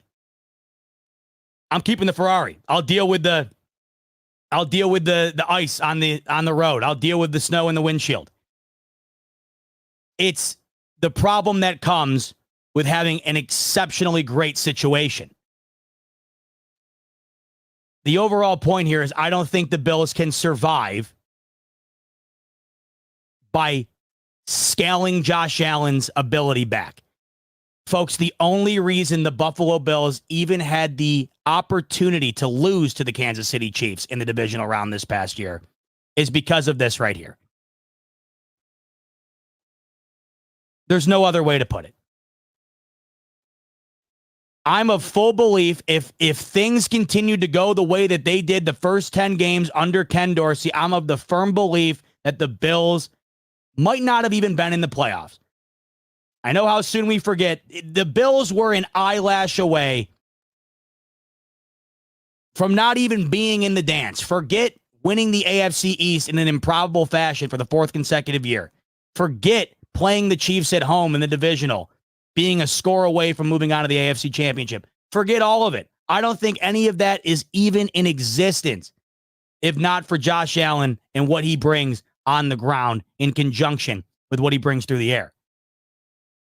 Last year, 524 rush yards, 15 rush TDs, which of course propelled him to his fourth consecutive 40-plus TD season, propelled him to lead the league overall in touchdowns, propelled him to further our argument that he is indeed the second best in the league currently, to further our argument that he is one of the best we've ever seen when it comes to this style of quarterback. So I just found it interesting that he spoke with Kay Adams about him hating it. When you combine that with the fact that Brandon Beane wants to scale it back, Sean McDermott wants to scale it back, but then when you also compare that to the results of scaling it back, to the results of not scaling it back, you got to do shit you hate in order to be the best version of yourself. I don't want the best way to look at it is it's almost like limiting yourself throughout life in the fear of something bad will happen. It's almost like saying, I'm not going to leave the house today because I'm afraid I'm going to get hit by a bus. Well, you could also leave the house and find $10 million in a briefcase laying in the middle of the park. You could go outside and meet the love of your life, whatever. It goes both ways. You have to take risks every time you leave the house, every day, no matter what. Whether you're going down to the corner store, you're driving cross country, you're taking a risk no matter what. Every day you're taking risks. And I think it's more damning to avoid those risks in pursuit of being safe than it is not taking those risks in the pursuit of being great. They've taken those risks and they've been great. Josh Allen has taken those risks and he has been great. I know he hates it. I know they want to scale it back. But folks, you just saw it right on your screen and you've heard me lay it out. And I think the reason it's as prominent of a topic today as it ever has been is because I'm of the firm belief that this season is a season in which we're probably going to need to see more from Allen on the ground or more of Allen making plays, scrambling around than we probably ever have. when we keep talking about the offense succeeding by committee, to me, that fully incorporates Josh Allen's ground game. 100%. And we know for a set in stone fact that Joe Brady is fully cognizant of that. Because as I've mentioned, and it's not like I even needed to mention it to you because it was blatantly obvious, Joe Brady probably had the toughest job interview you could ever have. Hey, here's the keys to the offense. Oh, but by the way, don't screw up even once, because if you do, our whole season's over. Good luck. Went out and did it with flying colors. But how did he do it? More or less by basically doing the opposite of what Ken Dorsey did. And the results were the opposite. Tons of touchdowns, tons of first downs, tons of wins. A Josh Allen with no legs is not the Josh Allen that's the second best quarterback in the league. So what was the silver lining of what he said to Kay Adams was the only time I like running is when someone's chasing me. Well, luckily for us, Allen's never going to be out on the field without somebody chasing him. So at least the portion of the run game that he loves is the portion that's most prominent when it comes to what's going to happen out on the football field. But when you really step back and think about it, the Bills would not have done what they did last year if it weren't for that. And I just don't think this year they're going to be able to get close to where they want to get to if it is not for that. So, in theory, I think we'd all agree. In theory, we would all collectively agree, yeah, less is better for Josh Allen. I want his career to last 20 years, and the best way to do that is to put the run game on ice. It sounds great when you say it like that. But when it's, let's just give an example. Let's rewind to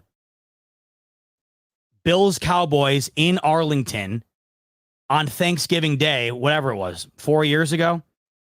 Do you remember on the QB sneak, I believe it was fourth down, where Josh Allen ran into the pile, got wrecked, bounced off the pile, and then dove back right into the pile for the first down, and then he got up and he did that like Tom Brady type thing with his arm for the first down? I got chills right now. I doubt you can see it, but to this day, that was one of the greatest things I've ever seen. I'm underselling the shit out of it right now, but I know you know exactly what I'm talking about. Because it's those moments, it's moments like that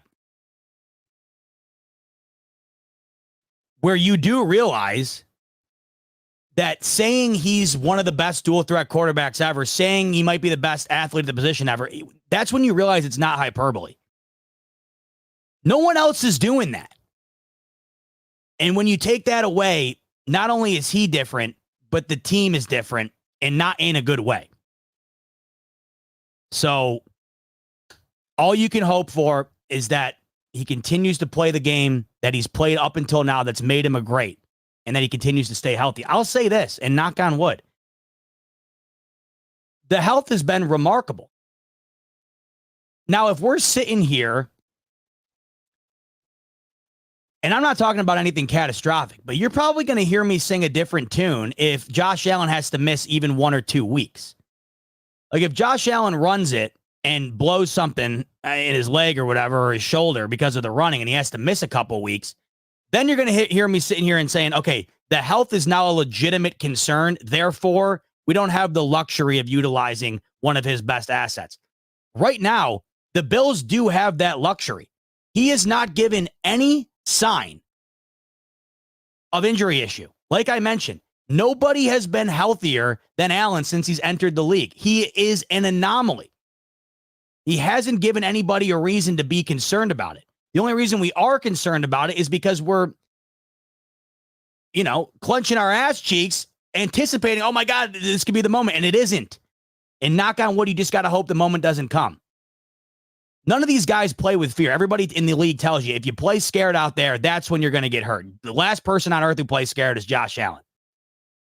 And I think when you start to try to, this is why I think things were so off for him last year, early on with Ken Dorsey.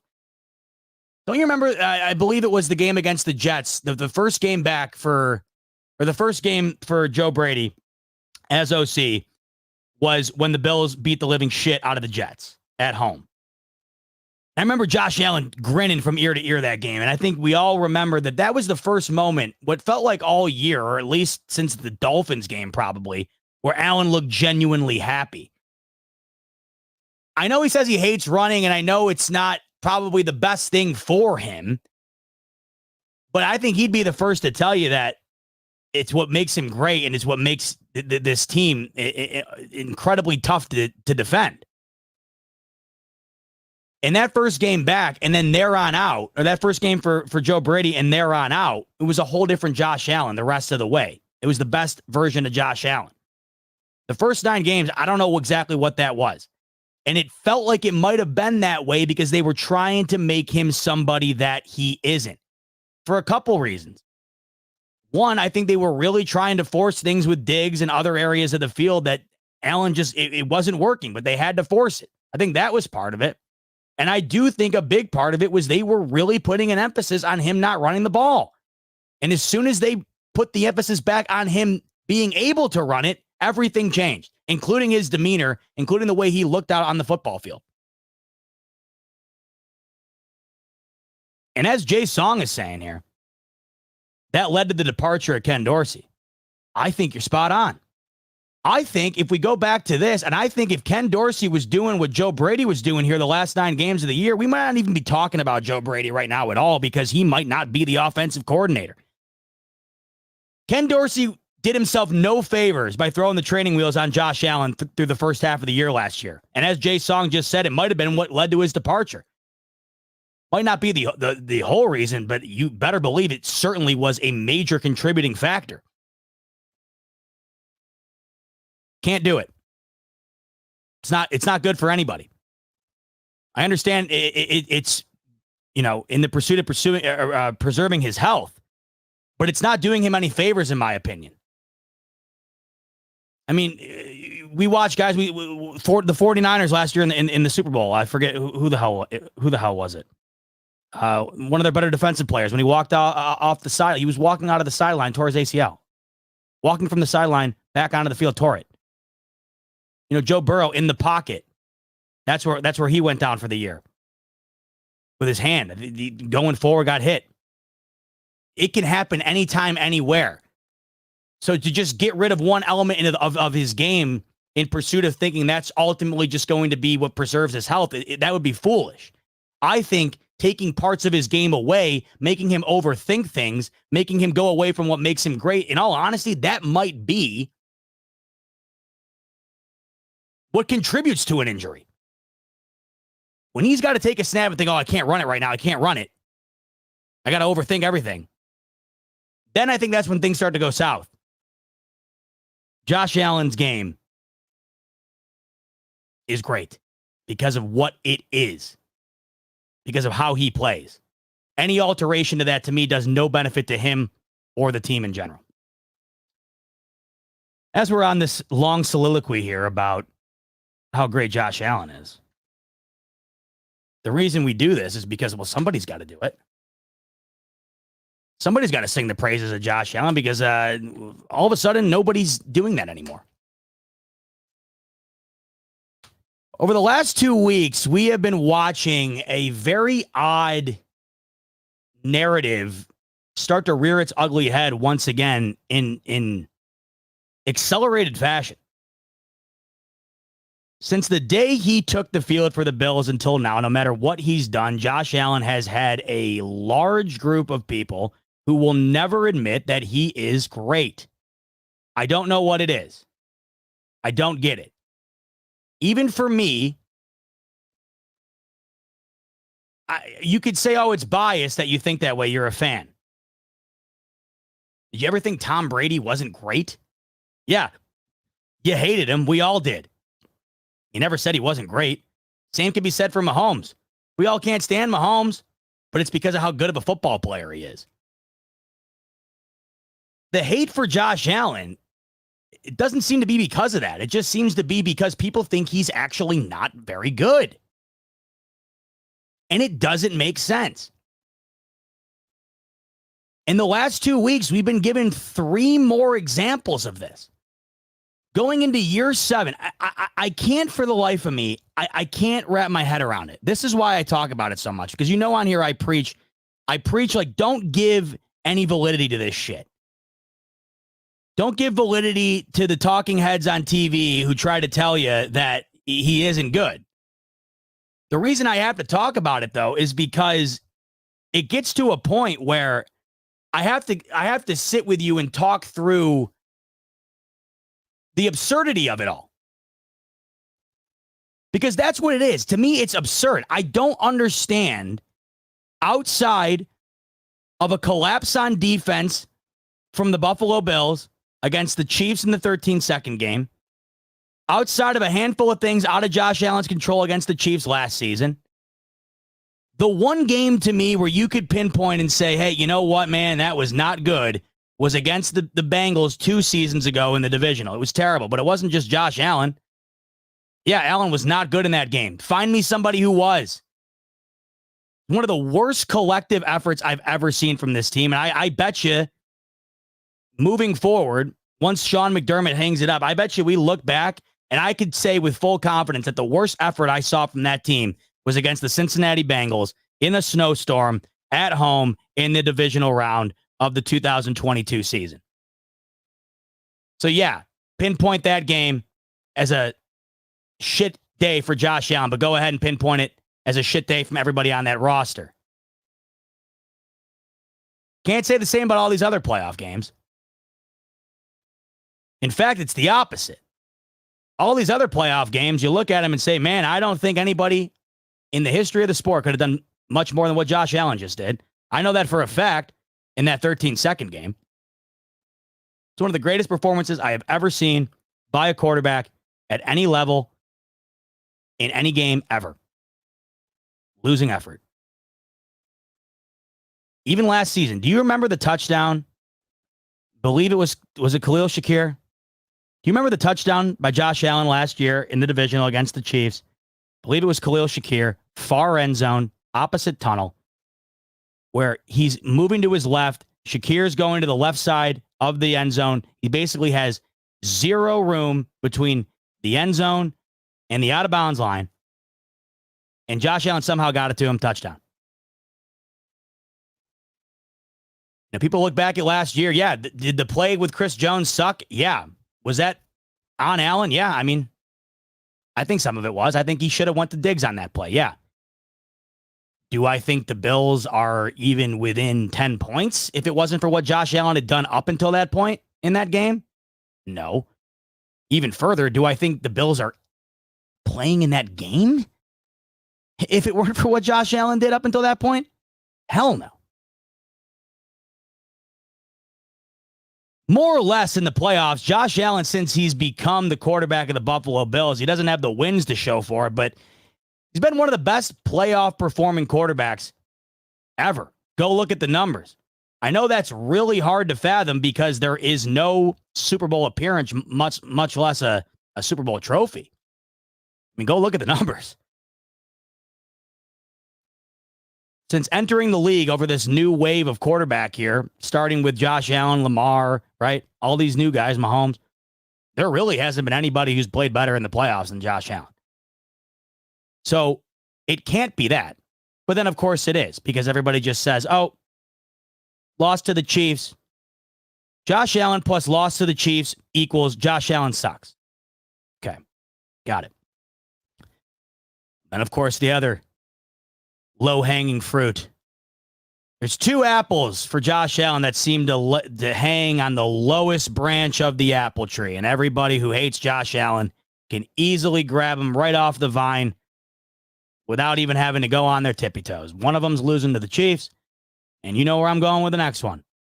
Turnover machine. That's what he is. This guy, all he does is turn the ball over. You can't trust a thing he does. But no one takes into consideration that he's barely had more turnovers than Mahomes. No one takes into consideration that many of the all-time greats, Brett Favre, Peyton Manning, right up there in terms of those same type of turnover numbers. And above anything, outside of even comparing him to anybody else, because I know people also hate to do that because they only like to do it when it benefits them. Outside of that, it's also what makes him great. Because if Josh Allen doesn't turn the ball over every now and then, it also means he's not hurdling over somebody. It also means he's not making the throw that he made to Diggs against the Lions on Thanksgiving 2 years ago, where it might have been the greatest throw you've ever seen. You know, he's not making that throw like I mentioned to Shakir last year for the touchdown. You have to take the good with the bad, because without the bad, there is no good. Because Josh Allen wouldn't be able to create the good without making the same plays that create the bad. They're the same thing. Because when you make those unbelievable plays, the reason they're unbelievable is because it's unlike anything you've seen. But it also comes with, man, you just try to do something unbelievable and, 4 picks against the Jets and you lose to Zach Wilson in week 1. People don't realize that. They want to avoid the 40-plus touchdowns in 4 consecutive years, never been done by anybody in the history of the sport. They want to avoid all that. They want to avoid the fact he led the entire league last year in touchdowns with a mid-season firing of the offensive coordinator, now on his 3rd offensive coordinator in 7 years. And they only want to focus on, threw a pick. Force that one into the middle. Reason we're talking about this is because the last 2 weeks we've been given 3 examples from different aspects of the media and the overall football ether that once again tell you that there is a large portion of people who just do not understand how great Josh Allen is. Our most recent one came today. But to summarize what the last 2 weeks have been in terms of what has been going on in terms of criticism towards Josh Allen. Here it is. Here's the last 2 weeks in regard to the rhetoric surrounding Josh Allen. 2 weeks ago, he was called one of the more overrated players in the league by that infamous unnamed NFL executive. Just a couple of days ago, he was left off the NFL Top 100 list in the top 10 category. Josh Allen was named the 12th best player in the league. Now, for many, that would be an outstanding accomplishment. To slap in the face when talking about Josh Allen. To think Josh Allen has 11 guys in this league that are better than him. To think that Josh Allen has 11 guys in this league that are more important to their team than him. I mean, it makes me feel like I need to go. I need to go see somebody. My brain won't allow me to understand it, and I think it's because it's there's no ability to understand it. I don't get how you have that mindset. How do you watch this guy week in and week out and think that there are 11 players in the league that are more important to their football team than Josh Allen is? I think you'd be hard pressed to find 5 more guys. You could probably argue you'd be hard-pressed to find more than 3. I think right now, nobody is more important to their team than Josh Allen is to the Bills, Mahomes is to the Chiefs, and the Ravens are to, that Lamar is to the Ravens. But I'll go even a step further because, well, let's face it, those teams are far better with those guys. The Chiefs were still making the playoffs with Alex Smith. Ravens, my entire life, have been a contender. There have been better versions of the Ravens and worse versions of the Ravens, but my entire life, the Ravens have been one of the best teams in the NFL. Subsequently, my entire life, the Bills were one of the most mediocre teams in the NFL. My entire life, the Buffalo Bills were in an abyss of mediocrity, leaning more towards the bad side of mediocrity than we're going to get over the hump soon side of mediocrity. Chiefs were still going to the playoffs. Ravens were winning Super Bowls, contending year in and year out. The Bills were flat out bad. Bad. Mahomes didn't save the Chiefs. He propelled the Chiefs into a dynasty. There's a difference. He didn't save the Chiefs. The Chiefs didn't need saving. They were still a damn good football team. The Ravens didn't need saving. Still a damn good football team. Both those teams were benefited substantially by the guys that they drafted to take over the quarterback position. But they didn't need saving. They needed propelling to the next wave. And we've seen that with the Chiefs. We have not seen that with the Ravens, by the way. We haven't. You got to the AFC Championship, great. That's what the Bills have done. Except you were doing that prior to Lamar Jackson. The Bills weren't doing that this turn of the century. Not only were they not doing that, they weren't even getting into the wild card. Forget about the drought. You could really argue in the entire league, there might not be anybody more important at all to their team than Josh Allen, much less 11 players. And then today, the Madden ratings come out. Now, look, I understand not everybody plays video games, and it is just a stupid video game. So you're probably saying, and I saw a couple of the comments in here earlier, who cares? It's just Madden, it's just a video game. Well, not that you have to care, but to me, it's just one more of these things like the top 100 list where it gives you an example of the pulse surrounding the way people perceive how all of these things stack up, how the hierarchy kind of goes from bottom to top. You might not play Madden. You might not give a shit about Madden. It's besides the point. The Madden ratings are so controversial because they have nothing to do with the game itself. It has everything to do with how a player is perceived. Josh Allen today was ranked the 4th best quarterback in Madden. Now, if you're not familiar with how Madden works, every player has a rating from 0 to 100. Nobody's 100. The highest you can be is 99. And what that insinuates is how good you are in the game. Step further as far as the overall landscape of just discussing how these players are ranked based on the Madden ratings. It tells you who's better than who, essentially. These ratings tell you who's better than who based on a numeric scale. Right? Josh Allen was 4th, and here they are. Mahomes, 99. You're never going to catch me arguing that.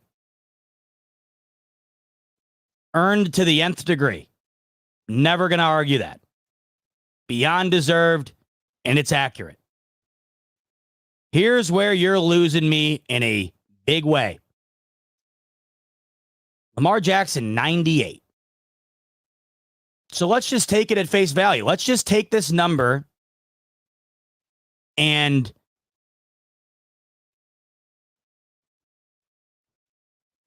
paint a black and white picture. Let's take this number and decipher exactly what it's telling you. Mahomes, 99. Lamar, 98. Based on these numbers, that's telling you that the perception is that Lamar Jackson is one click of the clock back from Mahomes. One click. That's it. One notch lower than Mahomes. Did you watch the AFC Championship game last year? Lamar Jackson's played in 6 playoff games. He has 6 touchdowns and 6 interceptions with a record of 2-4. Mahomes could finish his career being the most decorated quarterback to ever play it. Already has 2 MVPs, 3 Super Bowl championships, 3 Super Bowl MVPs. I understand Lamar has 2 MVPs. 1 last year. You know I love Lamar, by the way. I do love Lamar. I really do. Because you know how much I value talent and the eye test and the tune-in factor. These 3 guys, Allen, Lamar, and Patrick Mahomes, are must-see television. Must-see. But just because I love Lamar doesn't mean I'm not able to decipher and use critical thinking to come to the conclusion that he is not one notch worse than Patrick Mahomes. What are we doing? And then you got Joe Burrow at 3 coming off of an injury. I thought that these ratings were supposed to factor stuff in like that. I guess they don't. But that's kind of the biggest kick in the balls here. They got him 1 click above Allen. But here, when I was looking at this, video games be damned. How you feel about this be damned. This is what blew my mind the most about this. Take a look at the players underneath of Josh Allen. Dak Prescott coming in at 5 at 90 overall. Tua Tagovailoa coming in at 6th overall, 88. Justin Herbert, 7th at 87. Anything pop out to you here? Because I'll tell you what immediately popped out to me, and that's what made this whole thing so disrespectful in my eyes. Last I checked, 92 minus 90 is 2. Last I checked, 92 minus 88 is 4. And last I checked, 98 minus 92 is 6. What Madden is trying to tell you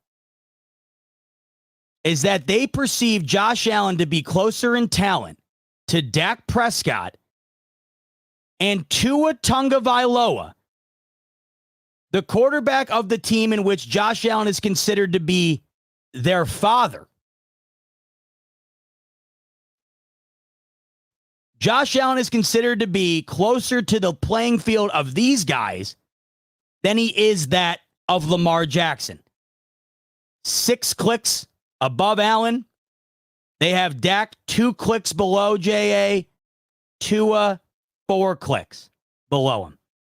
What this list is trying to tell you is that if we were to group players into, I guess, subgroups based on overall talent, Josh Allen would be on the outside looking into the cream of the crop and would be sitting in a subgroup with Dak Prescott and Tua Tagovailoa. Folks, think about that for a second. Do you think that there is a GM on the face of the planet that if given a pen, a piece of paper, and 3 blanks, do you think that there's a GM on the face of the planet that would not have Josh Allen's name on one of those 3 blanks?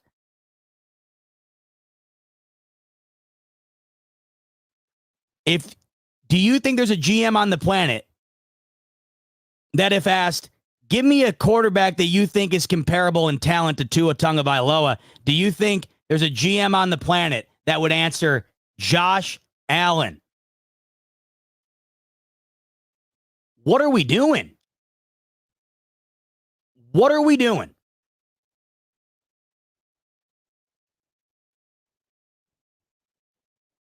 You know, people argue about the Joe Burrow situation here as well.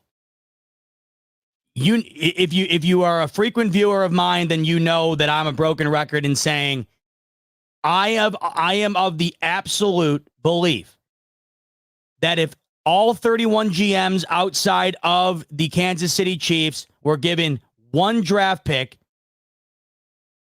for a quarterback to lead their franchise for the foreseeable future, I am of the firmest belief. I think I was on record saying I would risk a toe. I'd put a toe on the line. You could cut one of my toes off if the answer was anything other than all 31 of them taking Josh Allen. Yet these ratings want you to believe that Josh Allen is closer in talent level to Dak Prescott and to Tua Tagovailoa than he is to Lamar Jackson. And this is where, you know, I say I want to not give credence to stuff like this, but when things are so absurd, such as Josh Allen not being considered a top 10 player in the league, such as an NFL executive considering him one of the most overrated players in the game, such as him being considered closer in talent level at the quarterback position to Tua and Dak than Lamar Jackson. I mean, I can't help but say something. Some things aren't worth talking about because they're just dumb. When somebody says, oh, Allen sucks because of the turnovers, what's the point in arguing with that? It's stupid. When somebody says, oh, Allen sucks because he loses to the Chiefs, what's the point in arguing with that? It's stupid. When somebody says that Josh Allen is more equivalent to that of Tua Tagovailoa than Lamar Jackson. That's not stupid. That is cause for discussion. Just so it is laid out how absurd that is. There's a difference between stupid and absolute full-blown lunacy, and that is what this is. I don't know what's in the water, but the last 2 weeks have been some of the most disrespectful weeks I've seen in terms of the discussion surrounding Josh Allen. It's all seemingly happening at once, and everybody always asks, do you think that motivates him? I don't think the guy needs any more motivation.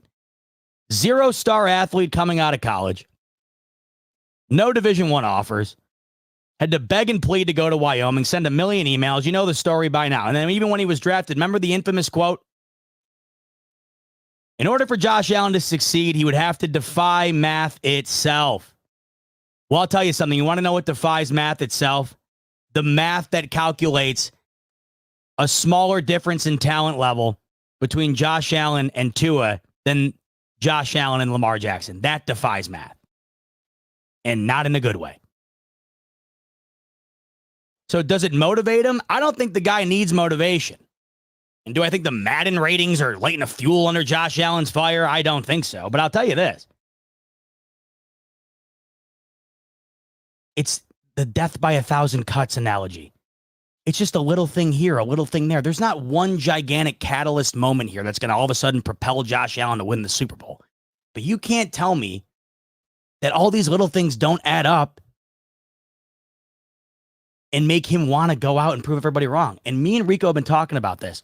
There has never been a better chance to prove anybody wrong than that of this year.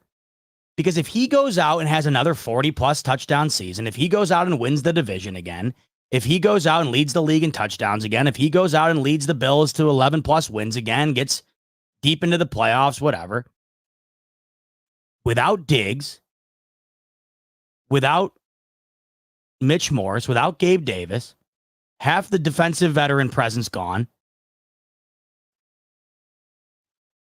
I just hope I sit here at this time next year and have the ability to say, if you don't get it by now, you never will. I probably can say that right now. I think I could very easily say that right now. But this year, that would absolutely eliminate anything. Anything. If he can go out and do what he's done in a situation that has written off these Bills entirely, I don't understand what else could possibly be done. Now, interestingly enough, the top 10, wow. So the top 10 was just announced by the NFL. The top 10, of course, that Josh Allen was left off of. It was just released, and it's not what you were thinking. Let me pull it up. I just saw it for the first time.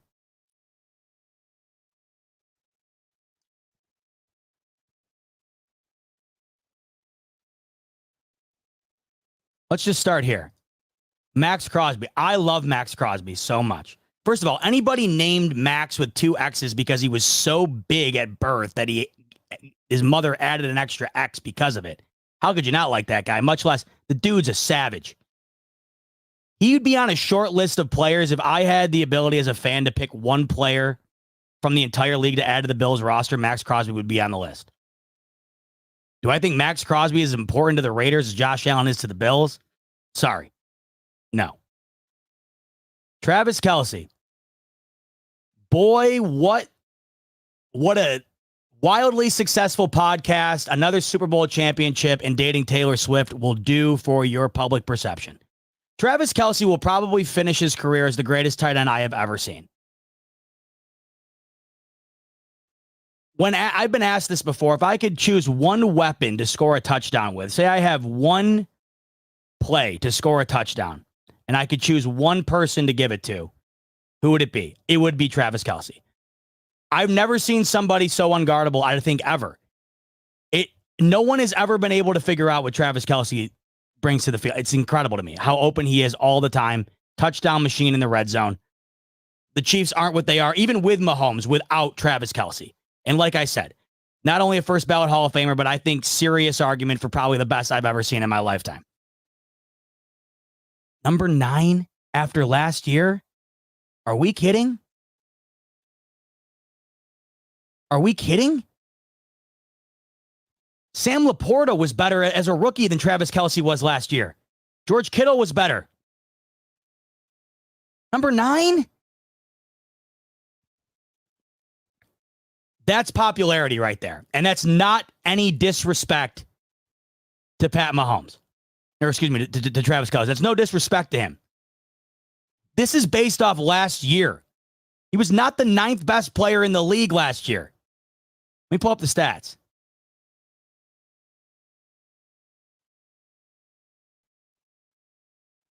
You're telling me, look at this. Just compared to 2022.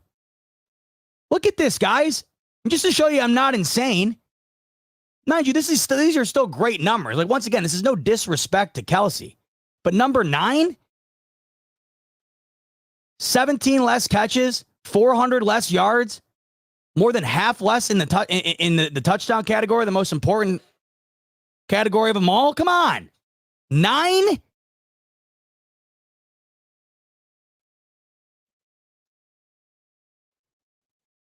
TJ Watt, I mean, listen, the Steelers are a shell of themselves without him. When they are not with him, let me look it up. I know it's a crazy stat.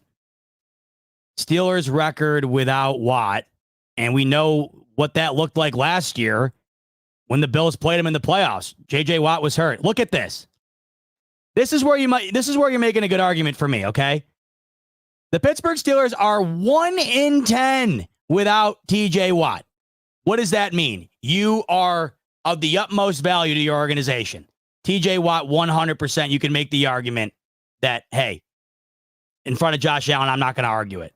This team's a shell of themselves without him. Trent Williams, probably the best tackle in the game. And it's so hard to compare these positional groups to Josh Allen. It's how are you going to compare a tackle and a D end?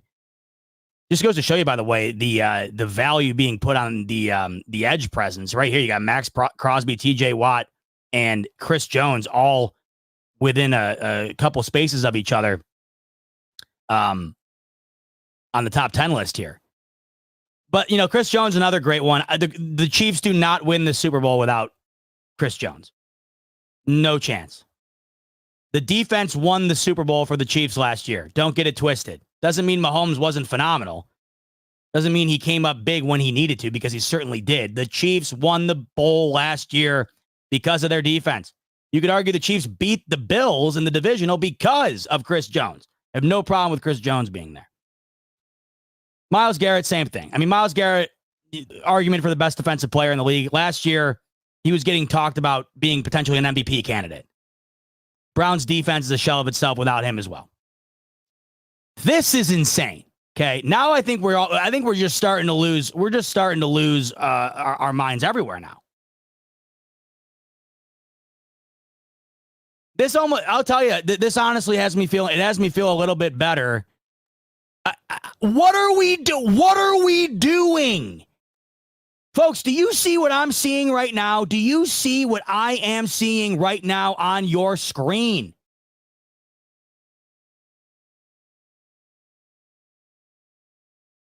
I mean, am I in a coma? Am I stuck in purgatory doing this show from my mind while I am fast asleep somewhere in a hospital bed?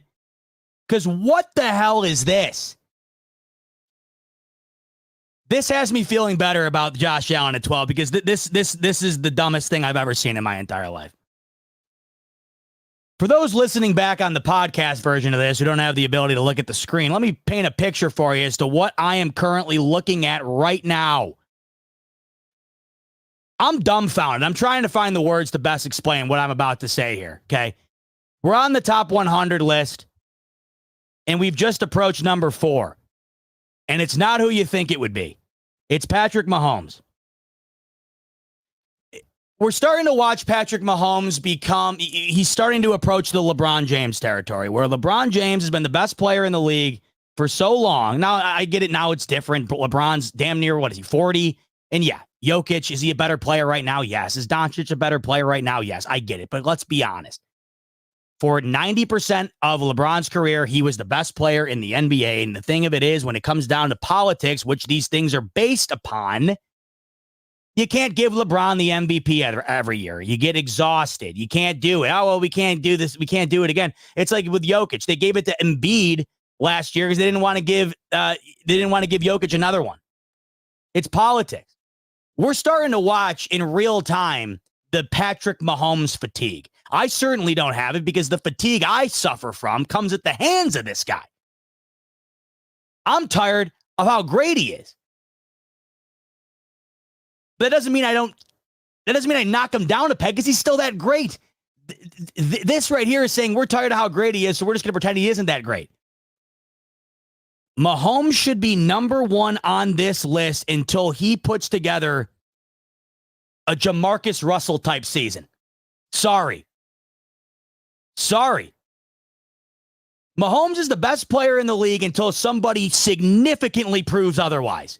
And I'm talking dramatically. And it would probably take multiple seasons. 4? I bet you're wondering who's ahead of him.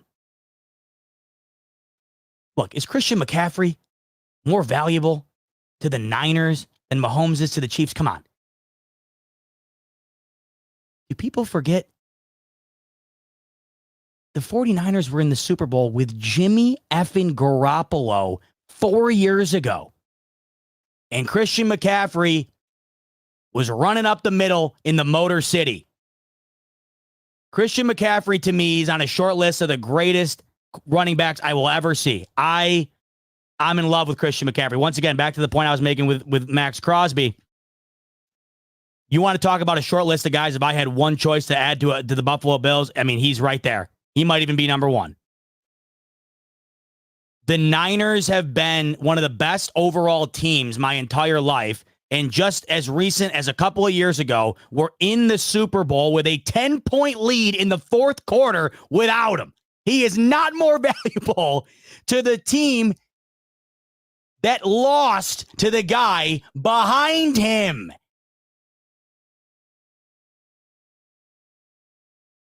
Is McCaffrey a top 10 NFL player? Oh, my God, yeah. Ahead of Mahomes?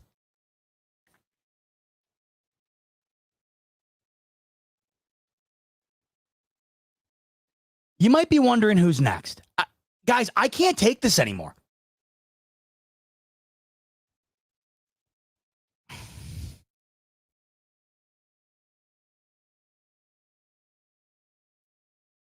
I know this isn't my take, but I just feel wrong saying it, even though it isn't what I came up with. I just feel wrong saying it because I have to say it. Lamar Jackson was ranked the second best player in the NFL top 100 list ahead of Patrick Mahomes.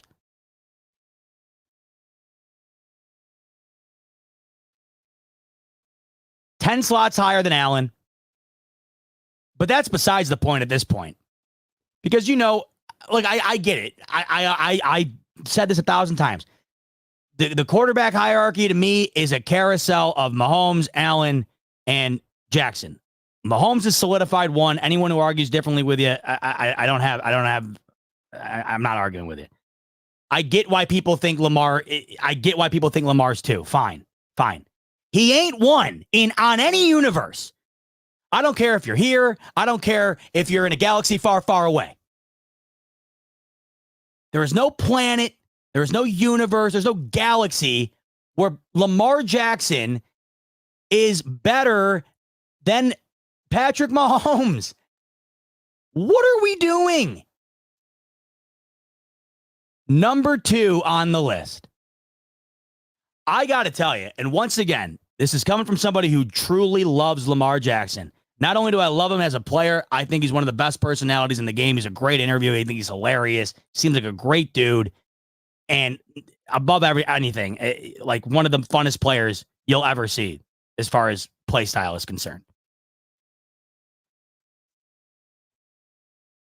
He has probably cultivated what I think the greatest individual fan base the world has ever seen.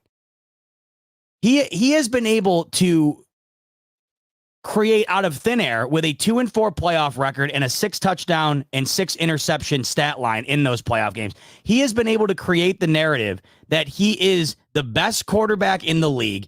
He was able to create the narrative last year that he was a unanimous MVP in a year where the numbers don't even come close to reflecting even MVP numbers, much less, I shouldn't say come close. Were they MVP-ish numbers in a down year? Yeah, fine. You know, I've said it before. I didn't have a problem with him winning it last year because no one was the leader in the doghouse. Nobody ran away with the MVP last year, so I understood Lamar winning it. But when Stephen A. went on ESPN and said that it was an absolute travesty, it was embarrassing that one individual voter, Aaron Schatz, who voted for Josh Allen, he said that it was a disgrace, essentially. Stephen A., remember, he said he just did it because he wants to be allowed back in the locker room, even though Aaron Schatz has no lineage to the Bills whatsoever. He was not a unanimous MVP, but what he's been able to cultivate is absolutely outstanding. He has been able to create a universe where last year he was considered the unanimous MVP to the point in which I just mentioned Stephen A. is on live television telling you it's embarrassing to vote for anybody else. He gets that. And now this, I'd almost argue this is even more egregious.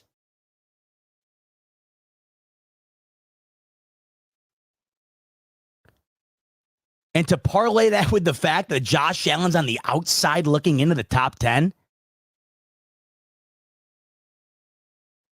Just to get off of that topic for a moment, what I find absolutely fascinating is Tyreek Hill is number 1. I get the argument here. The Dolphins are not the Dolphins without Tyreek Hill. The thing is, though, folks, against the Chiefs, where's Tyreek Hill? Against the Bills, where's Tyreek Hill?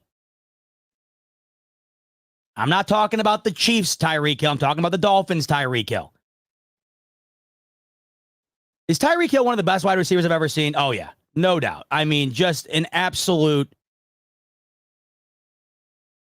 science project when it comes to what he can do on a field. I get the perception that he is as valuable to the Dolphins as anybody else is to their team. I think it's fair. It's not fair to say he's more valuable than Mahomes is to the Chiefs. I personally don't think it's fair to say he's more valuable than that Josh Allen is to the Bills, but I somewhat get it. It's just that, you know, what I don't understand about this, and what's funny is that here's the real dagger, folks. It doesn't get more poetic than this.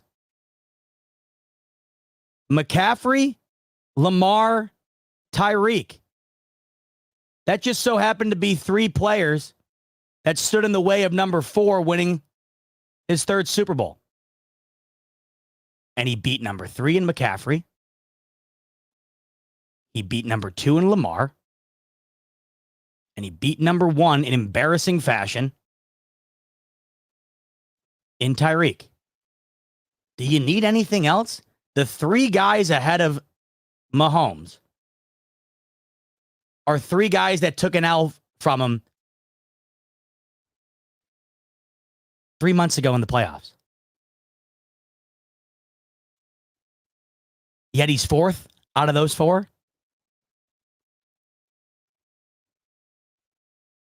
And BK coming in with a banger of a point.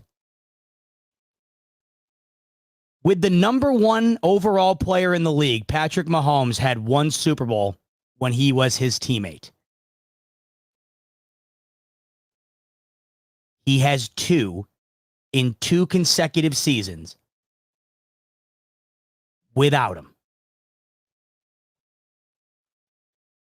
And he is considered number 1 over him? On what planet? Don't get it twisted. Is Tyreek Hill 2, 3 on this list? I mean, yeah, sure.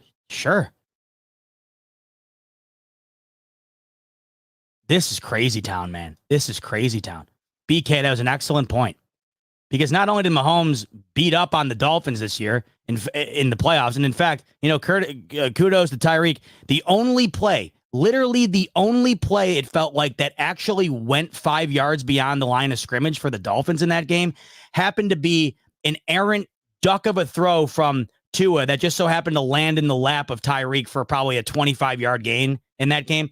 I don't know if you remember that game. You probably don't because it was one of the worst watches in the history of the sport. But that was the only play of note the entire game for the Miami Dolphins. But the fact that Mahomes won one Super Bowl with Tyreek, he wants to get paid so he leaves. And in the 2 lone seasons without him, they win back-to-back championships. And he's considered number 1 while Mahomes is number 4. This is just crazy, man. This is absolutely lunacy, insanity.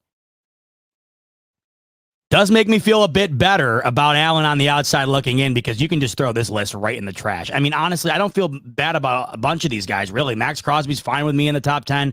TJ Watt, Trent Williams, Chris Jones, Myles Garrett, you bet. And in fact, McCaffrey, Lamar, and Tyreek very much should be in the top 10. But this order is absolutely preposterous.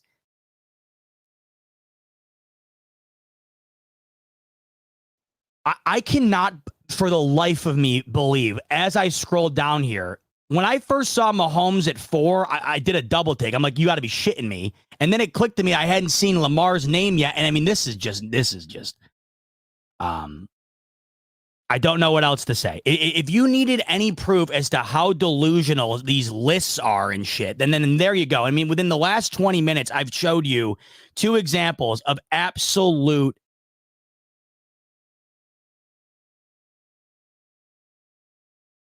there is not a proper word to describe it. In the last 20 minutes, I showed you a chart that had the gap between Allen and Lamar wider than the gap between Allen and Dak Prescott and Tua. And just when you thought it couldn't get any crazier than that, this to me takes the cake. This takes the wedding cake. This takes the 10-layer tiramisu. This is absurd. This they should just they need to stop doing this list after this year. This is pathetic. This is just a bad look. This is a bad look. This is crazy. And it's not just Lamar. I mean, the fact that you got these 3 guys ahead of Mahomes is just insane. That is crazy, man.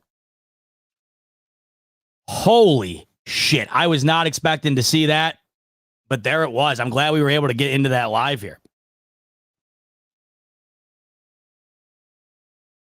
Wow.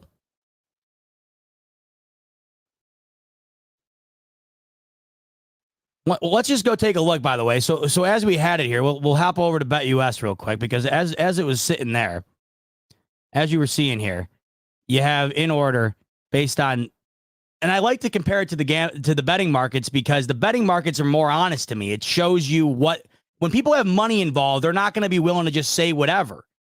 They're going to want to put their money in the best possible spot. So I don't think anybody's betting. I wouldn't imagine that anybody, if they had to put their money on it, would say, oh, Tyreek Hill should be the number 1 choice for MVP this coming year. I mean, he could be a candidate, but good luck seeing a wide receiver take home the prize. So if we go back over to the MVP list, I want to compare it to what we're seeing on this top 100 list here real quick.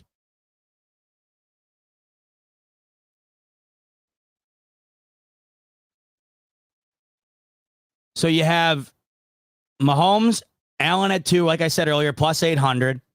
Burrow at 3. I mean, look, even on here, you have Lamar. Lamar isn't even in the triple digits for MVP. Now, I get it's got probably because of the politics. No one probably is of the mindset that he's going to win a third. I get that. But he's still plus 1,400. Right now, C.J. Stroud has pretty significantly higher odds to win it than Lamar. Jordan Love has equivalent odds to win it than Lamar. And then you scroll down here. I mean, Christian McCaffrey plus 4,000. Tyreek Hill plus 8,000. I understand it's a quarterback award, but that's why a quarterback should be number 1 on that list because no one's more important to their team than the quarterback. If you wanted to go on that list, if you wanted to go Mahomes 1, Allen 2, Lamar 3, fine by me. Obviously, I would have. I mean, if it was a different iteration of that, if it was Mahomes 1, Lamar 2, Allen 3, I wouldn't have agreed with it, but I wouldn't have been pissed about it.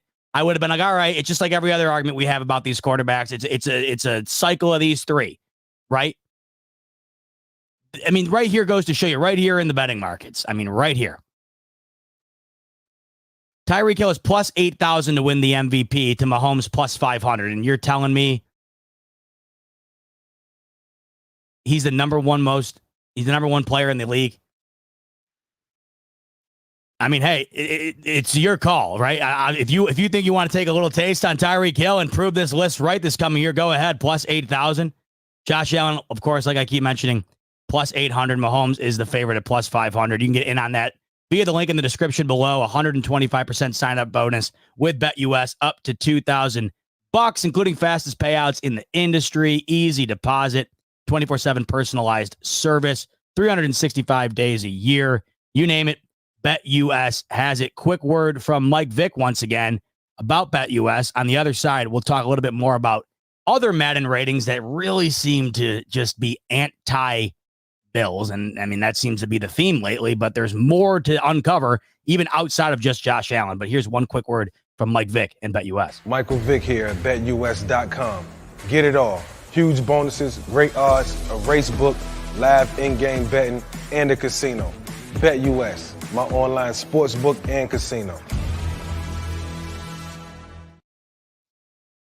So it wasn't just Josh Allen that was disrespected, if you will, when it came to these Madden rankings. I want to paint a picture to you. Now, once again, I want to preface. Now, if you're not a video game person, if you're the person who says who cares about the Madden rankings, I totally get it.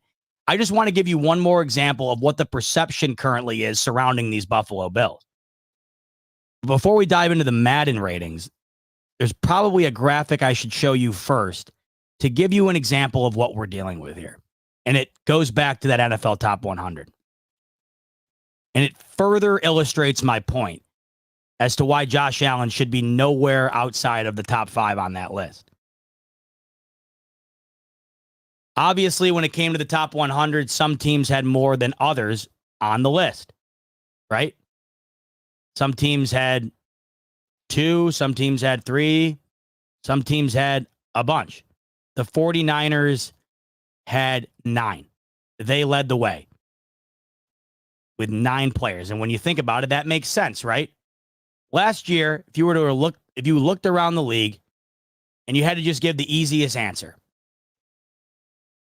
and the question was, who has the best roster in the league?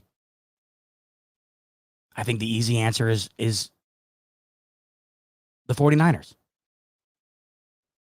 That's why it was so impressive what the Chiefs were able to do last year. The Chiefs had a remarkably, the better way to put it would be the 49ers had a remarkably better roster on paper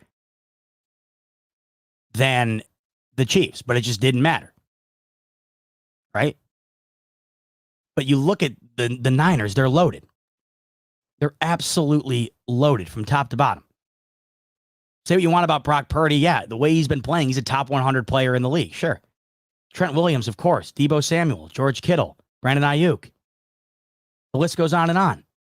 Fred Warner. They're absolutely loaded. So it makes sense when you look at the total number of players that each team had on the list that the 49ers would lead the way. They had 9. I thought you guys might find it interesting who was second and third on that list. By the way, I'm sure you're also wondering, how many did the Bills have? I'm sure you're wondering. Because surely the Bills, right? The Bills. 4 consecutive AFC East championships. You would assume the Bills have at least as many, if not more, than the teams that they've been beating up on in order to get to that accomplishment, right? You'd think that they'd have at least somewhat comparable numbers, right? 4 straight AFC East titles, absolute domination over the Miami Dolphins. Yeah, they've had their struggles with the Jets, but the Jets have the longest playoff drought in the league as it currently stands, and the Dolphins are going on a quarter century without a playoff win. So you'd think the Bills, they have to be good enough to, they have to be good enough personnel-wise in order to get to that accomplishment. So surely If they've been able to do what they've done to the Jets and the Dolphins the last 4 years, they have to have as many, if not more, players on this list, or at least somewhat close. Bills had 2 players. Two. 1, 2, 2. Count them. 2 players on the NFL Top 100. 2. Josh Allen and Deion Dawkins. And I think Deion Dawkins was ranked 96, so he barely made the cut. The Bills were 4 slots away from Josh Allen being the only player on this list. Taron Johnson, one of the best cover safeties in the league, right? Not on the list. Matt Milano, one of the best linebackers in the league, not on the list.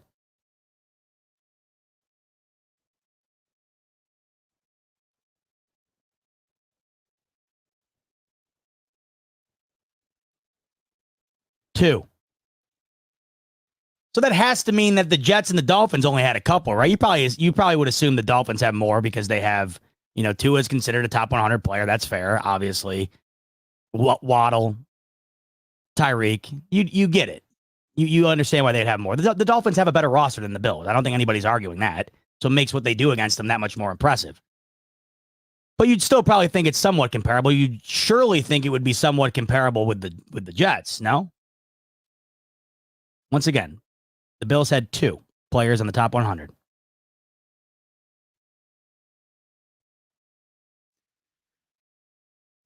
What you see before you is a graphic indicating the 3 teams that had the most players in the NFL Top 100 list. As I mentioned, the Niners had 9.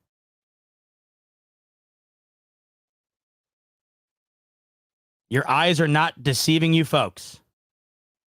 The Dolphins had 8, coming in at number 2. And the New York Jets come in at number 3 with 6. The New York Jets, who went 7-10 last year, going on, I believe, their 12th or 13th year without making the playoffs. 7-10 last year. The New York Jets had 6 players on the NFL Top 100, good for 3rd most on the entire list. I've given you several examples tonight as to why I think Josh Allen's so great, why I think he is being unfairly ridiculed, and why I think it's absolute buffoonery to consider anything other than him being at least the top 3 quarterback, at least a top 10 player in the league. I've given you all these examples. If you needed one more, folks, look right in front of you at this graphic, because as I just got through mentioning to you, the Buffalo Bills have won 4 consecutive AFC East titles, and you can't do that without going through 2 of the 3 teams that make up the 4-team division. And we'll just rule out the Patriots because, God bless them, it ain't really worth including them. The competition has primarily been the Dolphins, with the Jets right behind. Josh Allen has 4 consecutive AFC East titles, with now 2 players on the NFL Top 100, one in which being him. So half the Top 100 list for the Bills includes him himself. And against the team with 8 Top 100 players and 6 Top 100 players, he's stolen the division from the perceived far better teams, personnel-wise, every time.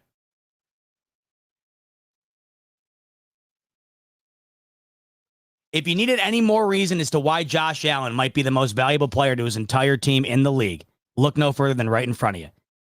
Because if he's not, then how is it possible that the Dolphins have 8 and the Jets have 6 with nothing to show for it? If Josh Allen, who has one other player, a lineman, meaning nobody else on the entire team on the defensive side of the ball or in the weapon department, if he has nobody else other than a lineman in Deion Dawkins, that assuredly would mean that he's the most valuable player in the league to his team. Because if he's not, then how do you get by the teams that have 8 players on the top 100 list and 6 players on the top 100 list? You can't have it both ways. Either Allen is a top 3 player on this list and is good enough to overcome the talent that equates to 8 players for the Dolphins and 6 players for the Jets, or this list is complete bullshit. Because Allen's at number 12, winning division after division after division against 2 teams, making up a 4-team division that have 14 combined top 100 players. And not only that, the team that has more than the other, 8 in the Dolphins, let's just look it up again for good measure, because I love looking it up. Against the team with the second most top 100 players, guy has misspoke. Guy has a 10-2 record. 10-2 record. And you all know what the numbers look like. They're first ballot Hall of Fame numbers. If Allen's career was predicated solely on playing the Miami Dolphins, you might think he was the greatest quarterback to ever play the game. 10-2 with nearly 3,400 yards and a 33-7 touchdown to interception ratio.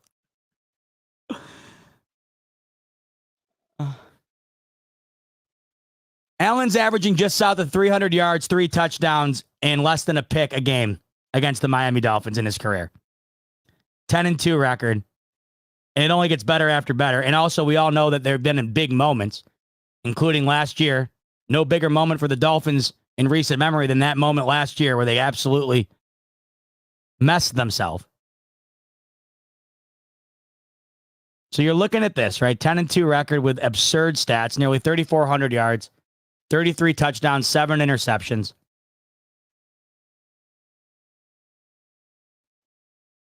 He's doing that against the team that allegedly has 8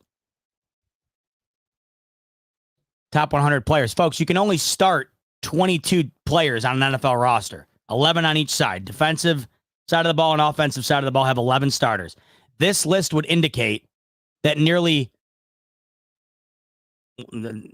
this list indicates that more than 1/3 of the Miami Dolphins roster is NFL top 100 worthy. Okay, fine. Then how the hell do they have a 10-2 record against Josh Allen? How the hell do they blow a 3-game lead on the division going into December? And how the hell do they lose to the guy that's not even considered a top 10 player in the league?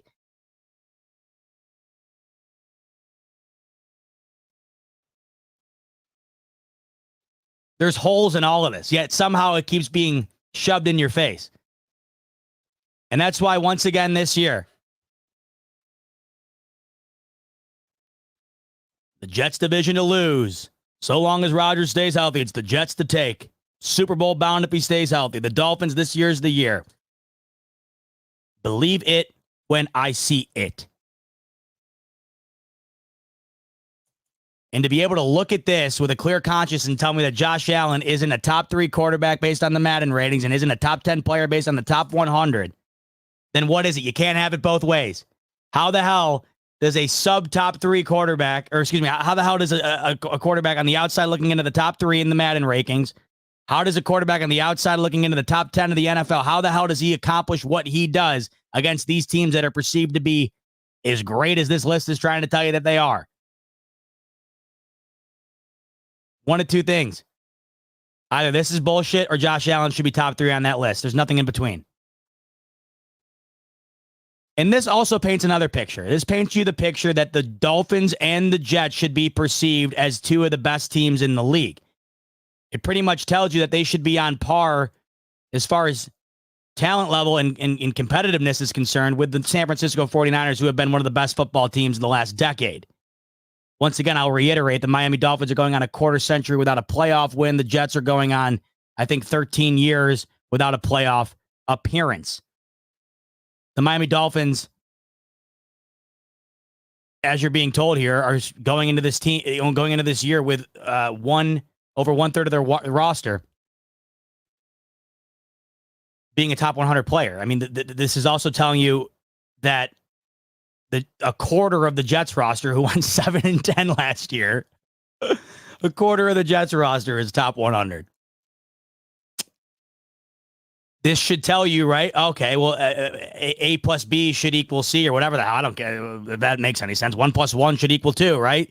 These numbers should tell me if this is the way it is, if the best players make up the best team, then the Dolphins should be as good as the Niners. The Jets should be as good as the Niners. I don't think anybody would argue the Niners deserve to have 9 players on this list, and the Niners could be very well considered the best team in the NFL. They were the best team in the NFL all of last year until the Ravens beat up on them, and that's what inevitably won Lamar Jackson the MVP. Don't you remember? Because if you didn't remember, if Brock Purdy wouldn't have absolutely shit himself that game, if he would have stepped up to the call in that game and played as well as he was playing, guess who would have won the MVP? Yeah, Mr. Irrelevant. Brock Purdy would have. The only reason Lamar got an unanimous MVP last year is because they beat the living daylights out of the Niners on Christmas Day. They've been to the Super Bowl twice in the last, 5 years, 6 years? And I'm supposed to believe that a team that hasn't made the playoffs in over a decade and a team that hasn't won a playoff game in nearly a quarter century is on par with that? But as you see it in front of you, you would assume that would explain itself. Because why shouldn't it? The best player should equal the best team. And it's amazing how it works, I guess. But what I'm trying to say right now is that, as you can see here, this is what you're being told to believe. You're being told to believe that the Jets and the Dolphins not only should be considered 2 of the best teams in the league, but they should also be considered significantly better than the lowly 2 top 100 player Buffalo Bills. Well,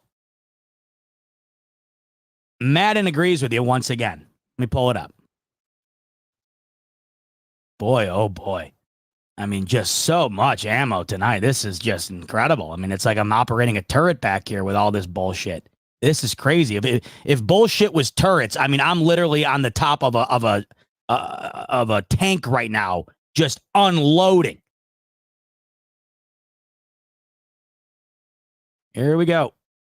Here it is. So, in addition to the individual player rankings on Madden,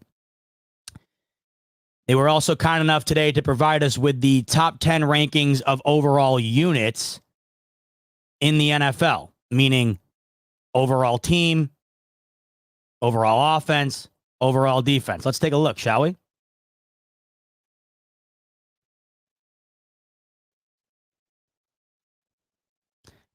You know how we just got done saying that the Niners should be considered the best team because they had the most players in the NFL top 100? Well, there you go. They're tied for the best team in Madden at a 92 overall with the Chiefs. Won't take you long, but go ahead and look at that graphic in front of you. It's the top 10 overall offenses in the upcoming Madden. And you'll notice quite quickly there's a logo that you're accustomed to seeing probably around your house or on your t-shirt or on your hat, whatever you're wearing. That's not on the graphic in front of you. The Buffalo Bills, according to the Madden rankings, are not a top 10 football club. Not only that, the Cleveland Browns are considered better than them. Just want to double check because as I'm seeing here, is that the Dallas Cowboys? I think I've seen that star before. I just want to double check something real quick. Just want to double check, make sure I'm not thinking of any. Oh, that's right. The Bills beat those Dallas Cowboys, ranked 6th on the Madden overall rankings. They beat them 31-10 last year in one of the most embarrassing beatdowns I've ever seen. I had the privilege of being there in person, and it was the most fun thing I've ever had at a game, and I've been to a million of them. That was utter domination unlike I've ever seen. They outwilled that team to a degree that is unparalleled. Ran over them like a Mack truck going over a Dixie cup. 6th best team I also don't see the Packers on there, by the way. I just thought maybe I should double check on that because the last time we actually saw that number 6 ranked Dallas Cowboys, the last time we saw them, they played the Cowboys, or excuse me, they played the Packers with a first-year starter in Jordan Love. They played him at home in the playoffs with a lot on the line, mind you, because Mike McCarthy, of course, the former head coach of the Packers. There should be a lot of motivation there. Let me just go ahead and double-check what the final score of that. Oh, that's right, 48-32. I believe at halftime, yep, it was 27-7. Okay. Yep. Miami Dolphins, according to Madden, are the 4th best team in the NFL. I will say I'll give them a little bit of kudos here. They didn't put the Jets in the top 10. How is that possible, though, folks? How is it possible that the Jets are not a top 10 football team when I checks notes, see that they have 6 top 100 players, good for 3rd most in the NFL? How does that not equate to a top 10 football team? The world may never know. But the Dolphins are sure as hell there, and they're considered to be the 4th best team on this list. Let me just go ahead and double check what happened last year against the team that isn't in the top 10, the Buffalo Bills. Just want to see what happened. I believe it was a sweep, if I'm not mistaken. I believe it was a clean sweep. I believe one of those games was for the division. It was. Mind you, the Dolphins had a 3-game lead. Well before that, they could have easily have cashed in on and taken that division home with them. Blew it, lost that game. But the one I loved the most is the just outstanding week 4 game against the Dolphins, 48-20, where it was just men amongst boys. Men amongst boys. Game was over right after the first quarter.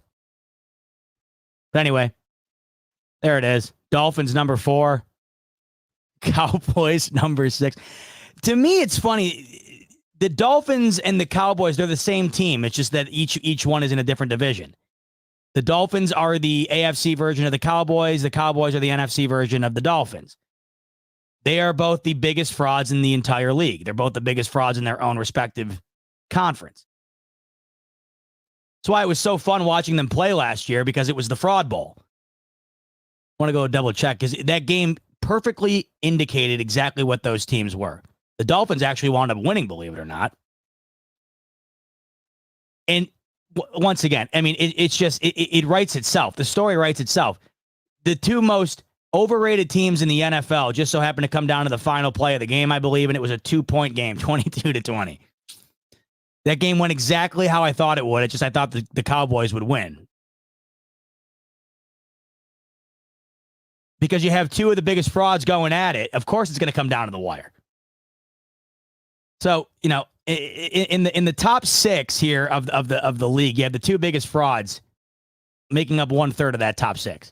Dolphins being the 4th. Oh my God. And the Cowboys being the 6th. I mean, you imagine having the Lions ranked the same as the Cowboys? Also, I mean, I understand the Eagles should resurge with Saquon. Was there a worse team in the league last year at the halfway point? After the Bills lost to the Eagles in overtime last year, I believe it, what was it, week 10, 11? After that, and I wish they would have started this a week sooner, because they, I'm not even kidding, they became the worst team in football, the Philadelphia Eagles. I know there's a lot riding on the idea that Saquon Barkley is going to come in and completely rehaul this team. And he very well could. But go ahead and take a look here, folks. Exactly what I just said. We all know how it started. They had that weird loss to the Jets nobody saw coming, but they started out 1-2-3-4-5-0, lost to the Jets, and then they would go on to go 6-1, 7-1, 8-1, 9-1. They would beat the Bills to get to 10-1. Beat the Bills in overtime, remember? And to this moment in time, no one knows what the hell what happened. I cannot understand how Nick Sirianni didn't get fired for this. I cannot believe he is still their head coach. But 10-1 would then turn into 10-2, 10-3, 10-4, 11-4, 11-5, 11-6, and a first round exit in the playoffs to Baker Mayfield by a score of 32-9. With 2 losses to the Giants sprinkled in there, folks. I get the hype train surrounding Saquon, but we have to remember, towards the end of the year last year, I mean, think about it. From week 13 on, the Eagles were 1, 2, 3, 4, 5. 1, 2, 3, 4, 5, 6. They were 1-6. From week 11 on, they were 1-6. And then, my God, I mean, how do you rank the Browns higher than the Texans? The Texans absolutely shit on the Browns in the wild card round. Look at this. It was embarrassing. Rookie quarterback CJ Stroud on a team that people thought would win 5 or 6 games last year, make the playoffs, and beat the Cleveland Browns 45-14.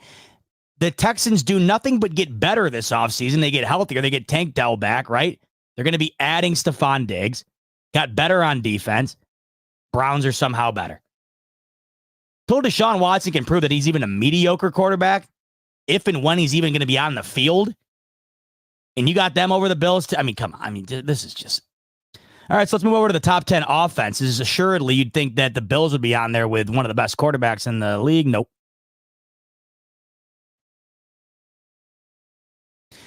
This top 10 has the Chiefs as the number 1 offense in the league. The Chiefs are not the number 1 offense in the league. They're not. You could argue, I mean, honestly, you really could argue the Dolphins if you wanted to. You could argue the Lions for sure. You could argue the 49ers. The Chiefs were not the best offense in the league last year, and nor will they be this year. It's a defensive-led team right now with the best quarterback in the sport. And that, of course, is championship recipe, but it doesn't mean that their offense is dominant. It's not what it was. Chiefs points per game 2023, just to show you.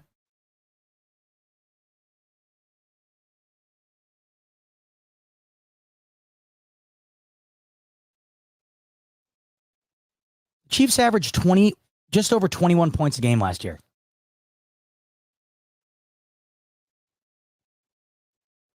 $21 points a game last year.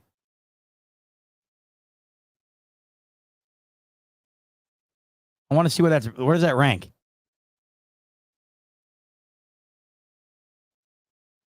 Mind you, the Bills were at nearly 27. They're not even on the top 10.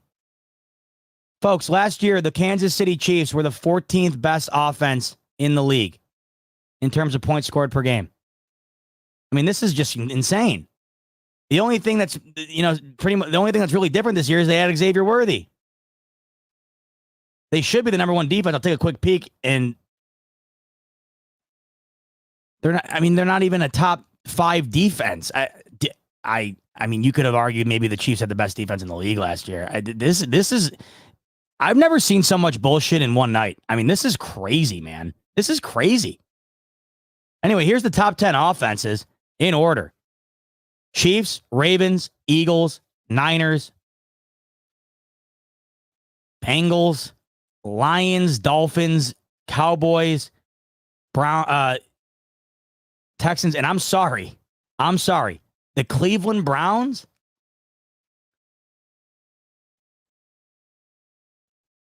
Cleveland had the 12th best offense last year. The Bills had the 6th, and they're not even in the top 10. I mean, this is just blasphemy. I'm fine with the Ravens being up there when they're playing well. The Eagles should be up there. The Niners should probably be like 1 or 2 or 3, not 4.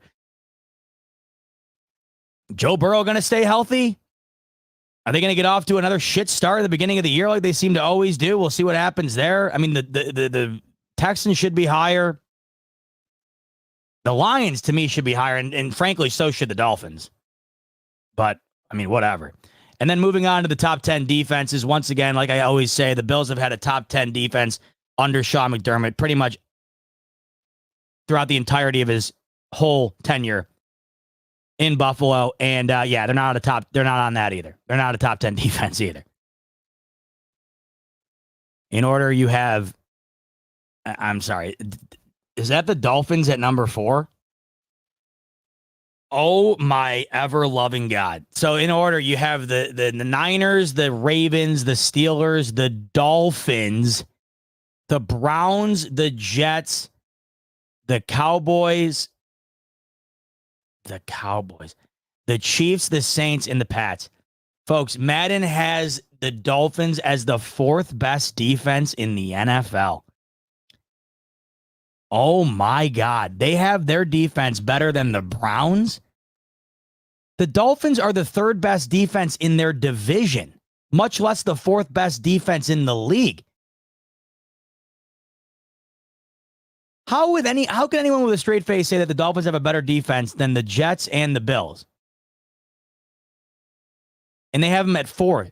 The Chiefs probably had the best defense in the league last year, a defense that almost single-handedly propelled them to a Super Bowl championship. They have them ranked eighth. Man, oh man. So there it is in a nutshell, folks. Top 10 defense, the Bills aren't on there. Top 10 offense, the Bills aren't on there. And then, of course, top 10 overall teams, the Bills aren't on there. Get ready, folks. I know we like to say this all the time. Oh, we have to prove the doubters wrong. Chip on our shoulder. There probably were times where we said that and it wasn't true. It is true this year. It is true. It is 100% true. I mean, we just probably spent an hour and a half going over an infinite amount of examples that show you point blank where the Bills and, frankly, Josh Allen in himself are being perceived going into the 2024 season. And Jay Song's making a good point. He says, the Bills are an enigma. I get it. They're going under a massive change. Sure. Of course. I get it, too. I'm not sitting here trying to argue the Bills should be a top 5, anything. The fact that they're not on one of these top 10 lists at all, even at the bottom, while you have the Dolphins as the fourth best defense, while you have the Browns as the fifth best offense or whatever it was, 10th best offense. Someone asked if I could look up the defensive points per game last year. Of course I can.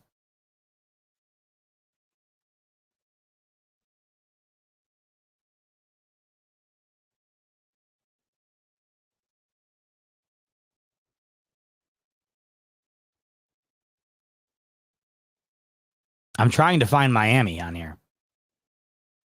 I mean, what are we doing? Oh my God. Oh my God. Madden has the Dolphins ranked as the fourth best defense in the game. And based on points per game last season, the Miami Dolphins had the 22nd best defense in the NFL.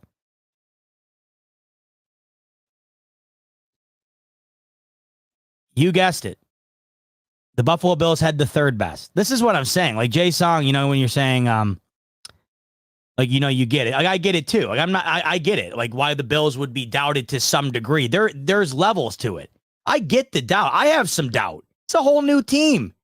I think we all do. And I get why others do as well. This is beyond that. I mean, this is just, it's almost like a prank. Like it almost feels like it's a prank and I'm waiting for like the real thing to come out. The Bills have had the number 3 overall defense last year, allowing 18 points per game. The Dolphins had the 22nd overall defense a season ago. I exited out of the Instagram graphic, but just to reiterate, the Dolphins had the 22nd overall defense last year, and going into this upcoming iteration of the Madden game, which they rank teams based on how they think they're going to be this year, they think the Dolphins are the fourth best defense in the league, and they don't think the Bills are given a top 10. Wow, folks.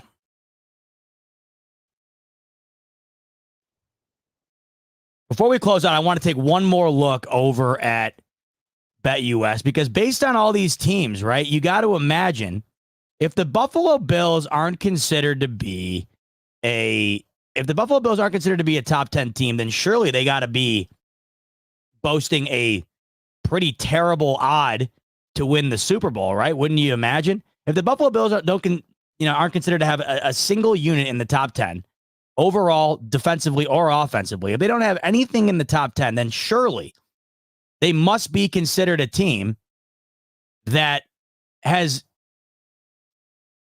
pretty shit chances to win the Super Bowl. I mean, wouldn't you think? Because this is the way that these things should be. Like, it should be 1 + 1 = 2. If you have a bad offensive unit that's outside of the top 10, if you have a bad defensive unit that's outside of the top 10, and that equals an overall bad team, then that should also equal an overall bad chance to win the Super Bowl. Right? So I'm just pulling it up here right now.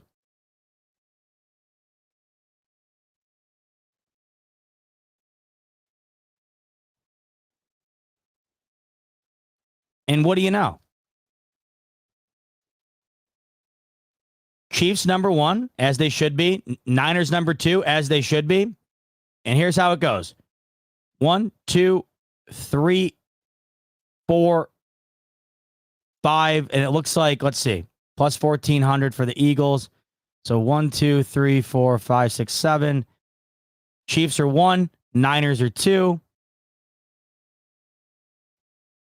Lions are 3.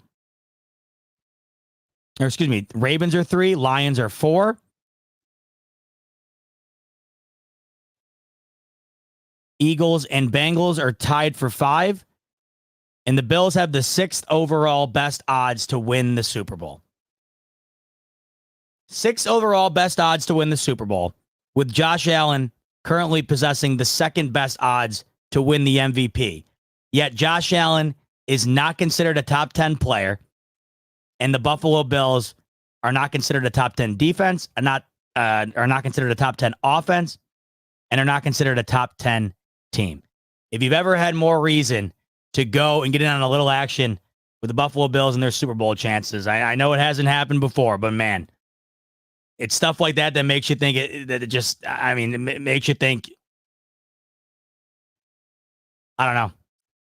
Like I keep saying, if you want to get in on it, however, the link is in the description below for BetUS. 125% sign-up bonus via the link in that description below, up to $2,000. And, of course, it also comes with live wagering on everything, including, of course, NFL coming up in just about a month here. Like I said, 37 days for the Bills, 36 from tomorrow, so just about a full calendar month. So you'll be able to get on all the action with them right there on BetUS. Also, fast and easy deposits and payouts, 24/7 personalized customer service, everything you would want from a book. BetUS has you covered. Quick word from Mike Vick before we round out this Friday night iteration of a crazy smoke break. Michael Vick here at BetUS.com. Get it all. Huge bonuses, great odds, a race book, live in-game betting, and a casino. BetUS, my online sports book and casino. All right, man. This was one for the Bucks. We went through a lot of stuff tonight. I didn't think we were going to go in some directions that we went in. I'm glad we did. That was incredible. We went down bullshit road, and we took every opportunity we could to analyze all of this lunacy. And I'm glad you stayed along for the ride. We had well over 1,400 in here throughout, which was absolutely awesome on a Friday night. I appreciate you coming and hanging with me. I cannot wait for the season to start, folks. It's going to be this on a much larger scale. I'm going to be doing some rebranding as well, which I'm looking forward to. Rico and I show every Friday. Rico and Bot in the afternoon. We're going to be scaling up big time, of course, with the season coming right around the corner, and I'm looking forward to doing this. All the time. You know how it goes. The season comes around, and we are absolutely going full guns ablaze, and tonight is just an example of what we're going to be diving into all throughout the year. Hopefully, we won't be talking about as much absolute craziness as we talked about tonight, and hopefully we're talking about these Buffalo Bills proving all that craziness wrong. I cannot wait, folks. I cannot wait. In fact, next week, a week from Saturday, first preseason game of the year, against the Chicago Bears. So we'll be diving into all that throughout next week. Before I actually close this out, I forgot I have a couple super chats. So let me pause the music here for a second. Let me get to these super chats. Apologies. You know, when I get ranting, and we had some rants tonight that I accidentally missed the super chats, but you know, I always get back to them. So I apologize for the delay. Let's start with Richie Fresh, who has a couple of them. Richie's coming in. He says, want to get the blood boiling bot. Oh, so Richie had the news well prior. Okay. So this is one of those moments where I'm glad I didn't see this, because it would have spoiled the surprise for me. But Richie had said earlier, want to get your blood boiling bot. Lamar Jackson, number 2 in top 100. LOL, even ahead of Mahomes. It's amazing how delusional people are. Richie, that's amazing. You pretty much predicted where the show was going to a T. I will say I'm glad I didn't see this until right now, because that would have stunted me naturally just scrolling through that list and seeing Mahomes at 4 and Lamar at 2. That was wild. But you were right, Richie. Blood was boiled. Blood was boiled. Richie's also saying it's simple. If you think or thought Peyton Manning was great, then you cannot say Allen is trash. First 6 years side by side, Allen is better, not close. Well, that's the problem I have, is people pick and choose when they want to compare outside factors. Like people will say, the Bills had a great defense, or Josh Allen had Diggs. Okay, but Mahomes had Travis Kelce, first ballot Hall of Fame tight end, a first ballot Hall of Fame wide receiver in Tyreek Hill, assuredly at this point on pace to be a Hall of Famer in Chris Jones, a first ballot Hall of Fame head coach, an offensive head coach, mind you, a first ballot Hall of Fame defensive coordinator on the other side. And as it stands right now, I think the Chiefs also have the best defense in the league right now. But people don't want to say that. They just want to say whatever would, go in their favor. They don't want to also mention the fact that, Josh Allen is one of the only top quarterbacks that has a defensive-minded coach. He's on his 3rd offensive coordinator. There's a variety of things that you could dive into, but the point remains: no one wants to get into anything unless there's an outside factor that only benefits them. And if you bring up something else, then it's irrelevant, and then you just go into this cycle of just stupidity. So, like you said, if you think Peyton Manning was great, then you also think he was a turnover machine. And if you think that Allen's a turnover machine, well, you also have to think he's great, because like you just said, Richie, the numbers are better at this point through the career. You can't have it both ways. People want to have it both ways. They want to say that Brett Favre was a gunslinger. Yeah, he turned it over, but he was great. Peyton Manning, he's maybe the best to ever play. Yeah, he turned it over, but if all you want to talk about is Super Bowls, then fine. But if we're talking about just raw talent, that's what I'm getting at. If you want to talk about Super Bowls and stuff, it's a different conversation. Then yeah, I got no leg to stand on, nor will I attempt to pretend like I do. Allen's not anywhere close to being able to be in that conversation, because there's no conversation to be had. But that's the only argument you have. No ring. We're talking about simply talent at the position. What do you got for me outside of no ring and turns the ball over? I'm waiting. And then Road King is saying bent brim bot, baby. You better believe it. Bent brim bot tonight, next week, and all throughout the year. Got to keep this hat on to keep my head from exploding. That's why I got this hat on. Keep my head from exploding, reading all this absolute craziness. Unbelievable.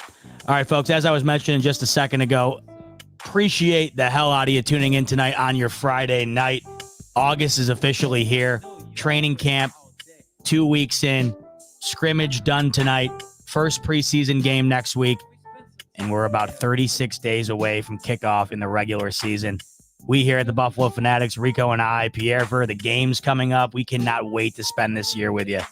We cannot wait. I hope you can sense the excitement. I can sense the excitement from you guys, but I hope you guys know we're looking to put together one of our best years yet with as much content as you've ever seen. We're going to be going far harder this year, more stuff on a weekly basis, on a daily basis for the most part. We're really looking forward to spending the year with you and having a great time doing it. And hopefully the Bills do their part in rewriting a lot of these narratives we talked about tonight. We'll start chipping away at that next week when the Bills take on the Bears in their first preseason game. But until then, I hope you guys enjoy your weekend, and I'll see you on the next one. Once again, thanks so much for tuning in. Much love as always, and go Bills.